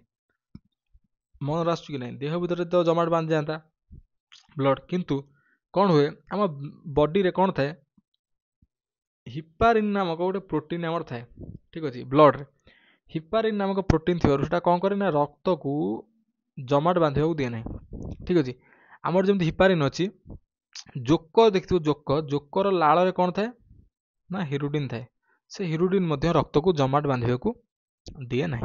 ଠିକ୍ ଅଛି, ସେଥିପାଇଁ ଜୋକ ଯେତେବେଳେ କାହା ଲାଗିଥିବ, ଜୋକର ଲାଳ ଯେଉଁ ପାଟି ପାଖରେ ଯେଉଁ ଲାଳ ଥାଏ, ଦେଖି ସେ ମାନେ ଆମର ଯେଉଁ ବ୍ଲଡ଼ ଥାଏ ନା, ସେ ବ୍ଲଡ଼ ଯେତେ ବି ବାୟୁ ସଂସ୍ପର୍ଶରେ ଆସୁ ସେ ଜମାଟ ବାନ୍ଧିବନି। କ'ଣ ପାଇଁ ନା ଜୋକ ଲାଳର ଯେହେତୁ ହିରୁଡିନ୍ ଅଛି, ସେ ହିରୁଡିନ୍ ପ୍ରଭାବରେ କେବେ ବି ଆମ ବ୍ଲଡ଼ ଜମାଟ ବାନ୍ଧିବନି, ଜୋକ ମାନେ ରେଗୁଲାର ପିଇ ଚାଲିଥିବ ବ୍ଲଡ଼। ବୁଝିଲା? ଦେନ୍ ଦେଖିବା କ'ଣ ନା ବ୍ଲଡ଼ ଗ୍ରୁପ ବିଷୟରେ ଦେଖିବା, ରକ୍ତ ବର୍ଗ ବିଷୟରେ ଦେଖିବା। ତାର ରକ୍ତ ବର୍ଗକୁ କିଏ ଆବିଷ୍କାର କରିଥିଲେ ନା କାର୍ଲ ଲ୍ୟାଣ୍ଡଷ୍ଟେନର ଆମର ଆବିଷ୍କାର କରିଥିଲେ। କିଏ? କାର୍ଲ ଲ୍ୟାଣ୍ଡଷ୍ଟେନର। ଠିକ୍ ଅଛି, ସେ କ'ଣ କରିଥିଲେ ନା ସେ ଦର୍ଶାଇଥିଲେ ଯେ ଲୋହିତ ରକ୍ତ କଣିକାର କ'ଣ କରିଛି ନା ଲୋହିତ ରକ୍ତ କଣିକା ବା ଆମର କ'ଣ ଆରବିସି, ଆରବିସିର ଯେଉଁ ବାହ୍ୟ ମାନେ ଆବରଣ ରହିଛି, ଆରବିସିର ଯେଉଁ ବାହ୍ୟ ଆବରଣ ରହିଛି, ସେ ବାହ୍ୟ ଆବରଣ କିଛି ପ୍ରୋଟିନ୍ କି ରହିଛି। ସେ ପ୍ରୋଟିନ୍କୁ ସେ କ'ଣ ନାମ ଦେଇଥିଲା ନା ଏ ବିର ନାମ ଦେଇଥିଲେ। ଠିକ୍ ଅଛି, ଏଇ ବାହ୍ୟ ଆବରଣରେ କିଛି ଏମିତି ପ୍ରୋଟିନ୍ ରହିଛି। ଏ ପ୍ରୋଟିନ୍ ସେ କ'ଣ କରିଥିଲେ ନା ମାନେ ଆମେ ଦେଇଥିଲେ କ'ଣ ଏ ବିର ନାମ ଦେଇଥିଲେ। ଦେନ୍ ସେ କ'ଣ କହୁଛି ନା ଲୋହିତ ରକ୍ତ କଣିକାର ଆବରଣରେ ଥିବା ଏହି ପ୍ରୋଟିନ୍କୁ କ'ଣ କୁହାଯାଏ? ଆଣ୍ଟିଜେନ୍ ବୋଲି କୁହାଯାଏ। ତାହେଲେ ଆଣ୍ଟିଜେନ୍ କାହାକୁ କୁହାଯାଏ ନା ଲୋହିତ ଆରବିସିର ଯେଉଁ କଭରରେ ଯେଉଁ ପ୍ରୋଟିନ୍ ରହିଛି ତାହା କ'ଣ କୁହାଯାଏ? ଆଣ୍ଟିଜେନ୍। ଆଣ୍ଟିଜେନ୍ ବୋଲି କୁହାଯାଏ। ଆଉ ପ୍ଲାଜମାରେ ଥିବା ଦୁଇଟି ପ୍ରୋଟିନ୍କୁ କ'ଣ କୁହାଯାଏ ନା ଆଣ୍ଟିବଡି ବୋଲି କୁହାଯାଏ। ତାହେଲେ ପ୍ଲାଜମା ପ୍ରୋଟିନ୍ଟା ଆମର ଯେଉଁଟା, ପ୍ଲାଜମା ପ୍ରୋଟିନ୍ କ'ଣ କୁହାଯାଏ ନା ଆଣ୍ଟିବଡି। ଏକ ନିର୍ଦ୍ଦିଷ୍ଟ ଆଣ୍ଟିବଡି କେବଳ ତାହା ପାଇଁ ନିର୍ଦ୍ଦିଷ୍ଟ ଆଣ୍ଟିଜେନ୍କୁ ଚିହ୍ନିପାରେ। ଏଇ ଯେଉଁ ଆଣ୍ଟିବଡିଟା ତା ପାଇଁ ଯେଉଁଟା ଉଦ୍ଦିଷ୍ଟ ହୋଇଛି ତାକୁ ହିଁ ଚିହ୍ନିପାରେ। ଠିକ୍ ଅଛି, ସେଇଥିପାଇଁ ତା ଉପରେ ନିର୍ଭର କରି ଆମର ମାନେ କେତେଟା ବ୍ଲଡ଼ ଗ୍ରୁପ୍ ଅଛି ନା 4ଟା ରକ୍ତ ବର୍ଗ ଦେଖାଯାଏ। ସେଇଟା କ'ଣ ନା ଏ ବି, ଏ ବି ଆଉ ଓ। ଠିକ୍ ଅଛି, ଯେମିତି ମାନେ ଯେମିତି କହନ୍ତି ଡକ୍ଟର କହନ୍ତିନି ମାନେ ତମେ ତମ ବ୍ଲଡ଼ ନେବ ଯଦି ତମ ବ୍ଲଡ଼ ଗ୍ରୁପ୍ର ହିଁ ବ୍ଲଡ଼ ନେଇପାରିବ। କେଉଁଠୁ ମିଳେ? ସେଇଟା ଆମର ବ୍ଲଡ଼ ବ୍ୟାଙ୍କରୁ ମିଳେ। ପୂର୍ବ କାଳରେ ଆମର କ'ଣ ହେଉଥିଲା, ଯେତେବେଳେ ଆମର ବ୍ଲଡ଼ ଗ୍ରୁପ୍ଟା ଆବିଷ୍କାର ହୋଇନଥିଲା, ସେ ଜାଗାରେ କ'ଣ ହେଇଥିଲା ହୁଏ ଆମର ପ୍ରାୟ ଏଇ ଜିନିଷଟା ଫେଲ୍ ହେଇଯାଏ। କ'ଣ ପାଇଁ ନା ଆମର ଯେହେତୁ ବ୍ଲଡ଼ ଗ୍ରୁପ୍ଟା ଆବିଷ୍କାର ହୋଇନଥିଲା, ଲୋକ କ'ଣ କରନ୍ତି ମାନେ ଏ ବାଲା ବ୍ଲଡ଼ ଏ ବାଲା ଲୋକକୁ କ'ଣ କରନ୍ତି ନା ବି ବାଲା ବ୍ଲଡ଼ଟା ଚଢ଼େଇ ଦିଅନ୍ତି। ଯାହାଫଳରେ କ'ଣ ହୁଏ ନା ଏ ବାଲାଟା କ'ଣ କରେ ମରିଯାଏ। ଆଉ ବେଳେବେଳେ କ'ଣ କରନ୍ତି ମାନେ ମାନେ ଆନିମଲ ବ୍ଲଡ଼କୁ ବି ଚଢ଼େଇ ଦେବାର କେସ୍ ଦେଖାଯାଇଛି। ମାନେ ପୂର୍ବ କଥା କହୁଛି, ପୂର୍ବରୁ ଯେତେବେଳେ ମାନେ ଆମର କ'ଣ ରକ୍ତ ବର୍ଗ ଆମର ଆବିଷ୍କାର ହୋଇନଥିଲା। ଏବେ ତ ହେଲେ ବହୁତ କେସ୍ ହେଇଯିବ, କେଳଙ୍କାରୀ ହେଇଯିବ। କିନ୍ତୁ ଆଗରୁ କ'ଣ କରନ୍ତି ନା ଦେଖନ୍ତି ରେଡ୍ ତ ରେଡ୍, ବ୍ଲଡ଼ ତ ରେଡ୍ ନା, ଆନିମଲ ଠାରୁ ବି ମାନେ ପଶୁ ପକ୍ଷୀଙ୍କ ଠାରୁ ବି ବ୍ଲଡ଼ ଆଣି ଲୋକଙ୍କୁ ଚଢ଼େଇ ଦେଇଛନ୍ତି। ବେଳେବେଳେ କ'ଣ ହୁଏ ସେଟା ସକ୍ସେସ୍ ହେଇଯାଏ, ବେଳେବେଳେ କ'ଣ ହୁଏ ସେଟା ଫେଲ୍ ହେଇଯାଏ। ଠିକ୍ ଅଛି, ତାକୁ ଦୃଷ୍ଟିରେ ରଖି ସେ କ'ଣ ବନା ହେଲା ଆମର ନା ରକ୍ତ ବର୍ଗ ବା ଆମର କ'ଣ କାର୍ଲ ଲ୍ୟାଣ୍ଡଷ୍ଟେନର କ'ଣ ବନେଇଲେ ନା ବା ଆମର ବ୍ଲଡ଼ ଗ୍ରୁପ୍ ବନେଇଲେ। ଠିକ୍ ଅଛି, ଏଇଠି ଦେଖିପାରୁଥିବ ଆମର ଯେଉଁ ରକ୍ତ ବର୍ଗ ରହିଛି କେତେ ପ୍ରକାର? 4 ପ୍ରକାର, ଏ ବି, ଏ ବି, ଓ। ଠିକ୍ ଅଛି, ଏ ବ୍ଲଡ଼ ଗ୍ରୁପ୍ରେ ଆମର କ'ଣ ରହିଛି ଆଣ୍ଟିଜେନ୍ କ'ଣ ରହିଛି ଜାଣିଛ? ଏ ଆଣ୍ଟିଜେନ୍ ରହିଛି, ଏ ଟାଇପ୍ ଆଣ୍ଟିଜେନ୍। ବି ବ୍ଲଡ଼ ଗ୍ରୁପ୍ରେ ବି ଟାଇପ୍ ଆଣ୍ଟିଜେନ୍ ରହିଛି। ଆଉ ଏ ବି ବ୍ଲଡ଼ ଗ୍ରୁପ୍ର କ'ଣ ରହିଛି ନା ଉଭୟ ଏ ଆଉ ବି ଆଣ୍ଟିଜେନ୍ ଆମର ରହିଛି। ଠିକ୍, ଆଣ୍ଟିଜେନ୍ଟା କ'ଣ କହିଥିଲେ ଆରବିସିର ଯେଉଁ ବାହ୍ୟତମ ଆବରଣରେ ଆଣ୍ଟିଜେନ୍ ରହିଛି। ଆଉ ଯେଉଁ ଓ ବ୍ଲଡ଼ ଗ୍ରୁପ୍ ରହିଛି ତାର କ'ଣ ଟୋଟାଲ ଆଣ୍ଟିଜେନ୍ ଟୋଟାଲ ନାହିଁ ଏ ଜାଗାରେ। ଠିକ୍ ଅଛି, ଆଣ୍ଟିବଡି, ଆଣ୍ଟିବଡି ହେଉଛି ଆଣ୍ଟିଜେନ୍ ଓଲଟା, ମାନେ ଯେଉଁ ଜାଗାରେ ଏ ଆଣ୍ଟିଜେନ୍ ଥିବ ସେ ଜାଗାରେ ବି ଆଣ୍ଟିବଡି ଥିବ, ଯେଉଁ ଜାଗାରେ ବି ଆଣ୍ଟିବଡି ଥିବ ସେ ଜାଗାରେ ବି ଆଣ୍ଟିଜେନ୍ ଏ ଆଣ୍ଟିଜେନ୍ ଥିବ, ଯେଉଁ ଏ ଆଣ୍ଟିବଡି ଥିବ। ଆଉ ଯେଉଁ ଜାଗାରେ ଉଭୟ ଏ ବିର ଆଣ୍ଟିଜେନ୍ ଥିବ ସେ ଜାଗାରେ ଟୋଟାଲ ଆଣ୍ଟିବଡି ନଥାଏ। ଠିକ୍ ଅଛି, ଆଉ ଯେଉଁ ଜାଗାରେ ଓ ବ୍ଲଡ଼ ଗ୍ରୁପ୍ ଥିବ ଯେଉଁମାନଙ୍କର ଆଣ୍ଟିଜେନ୍ ନଥାଏ ସେ ଜାଗାରେ କ'ଣ ହୁଏ ମାନେ ଉଭୟ ଦିଟା ଆଣ୍ଟିବଡି ରହିଥାଏ, ଏ ଆଣ୍ଟିବଡି ଆଉ ବି ଆଣ୍ଟିବଡି ରହିଥାଏ। ଦେନ୍ ଦେଖିବା କ'ଣ କିଏ କାହାକୁ ରକ୍ତ ଦେଇପାରିବ। ଠିକ୍ ଅଛି, ଯେଉଁ ଆମର ରହିଲେ ବ୍ଲଡ଼ ଏ ବାଲା ଯେଉଁ ବ୍ଲଡ଼ ଗ୍ରୁପ୍ ରହିଲେ ସେମାନେ କାହାକୁ ରକ୍ତ ଦେଇପାରିବେ ନା ସେମାନେ ଏ ବାଲାଙ୍କୁ ବ୍ଲଡ଼ ଦେଇପାରିବେ ଆଉ ଏ ବି ବ୍ଲଡ଼ ଗ୍ରୁପ୍ ବାଲାଙ୍କୁ ବ୍ଲଡ଼ ଦେଇପାରିବେ। ଆଉ ଯେଉଁ ବି ବ୍ଲଡ଼ ଗ୍ରୁପ୍ ବାଲା ରହିଲେ ସେମାନେ କ'ଣ କରିବେ ନା ବି ବାଲାକୁ ବ୍ଲଡ଼ ଦେଇପାରିବେ ଆଉ ଏ ବି ବାଲାକୁ ବ୍ଲଡ଼ ଦେଇପାରିବେ। ଠିକ୍ ଅଛି, ଆଉ ଯେଉଁ ଏ ବି ବ୍ଲଡ଼ ଗ୍ରୁପ୍ ବାଲା ରହିଲେ ସେମାନେ କ'ଣ ନା ସର୍ବଜନ ଗ୍ରହିତା ବା ସେମାନେ ସମସ୍ତଙ୍କ ଠାରୁ ଗ୍ରହଣ କରିପାରିବେ। ଠିକ୍ ଅଛି, ଠକ ଲୋକ ଯାହାକୁ କହନ୍ତି, ଇଏ କ'ଣ ଜାଣିଛ ଏ ବି ବ୍ଲଡ଼ ଗ୍ରୁପ୍ ବାଲା ଠକ ଲୋକ, ମାନେ ସମସ୍ତଙ୍କ ଠାରୁ ଖାଇବେ ହେଲେ କାହାକୁ ଦେବେନି। ଠିକ୍ ଅଛି, ଗେନ୍ଧା ଲୋକ ଯାହାକୁ କହନ୍ତି। ସର୍ବଜନ ଗ୍ରହିତା ମାନେ ସେମାନେ ସମସ୍ତଙ୍କ ଠାରୁ ଗ୍ରହଣ କରିପାରିବେ କିନ୍ତୁ କେବଳ କାହାକୁ ଦେଇପାରିବେ ना ए बी ब्लड ग्रुप वाला को देई परिबे ब्लड ठीक अछि आ ओ ब्लड ग्रुप वाला कोन ना गोपबंधु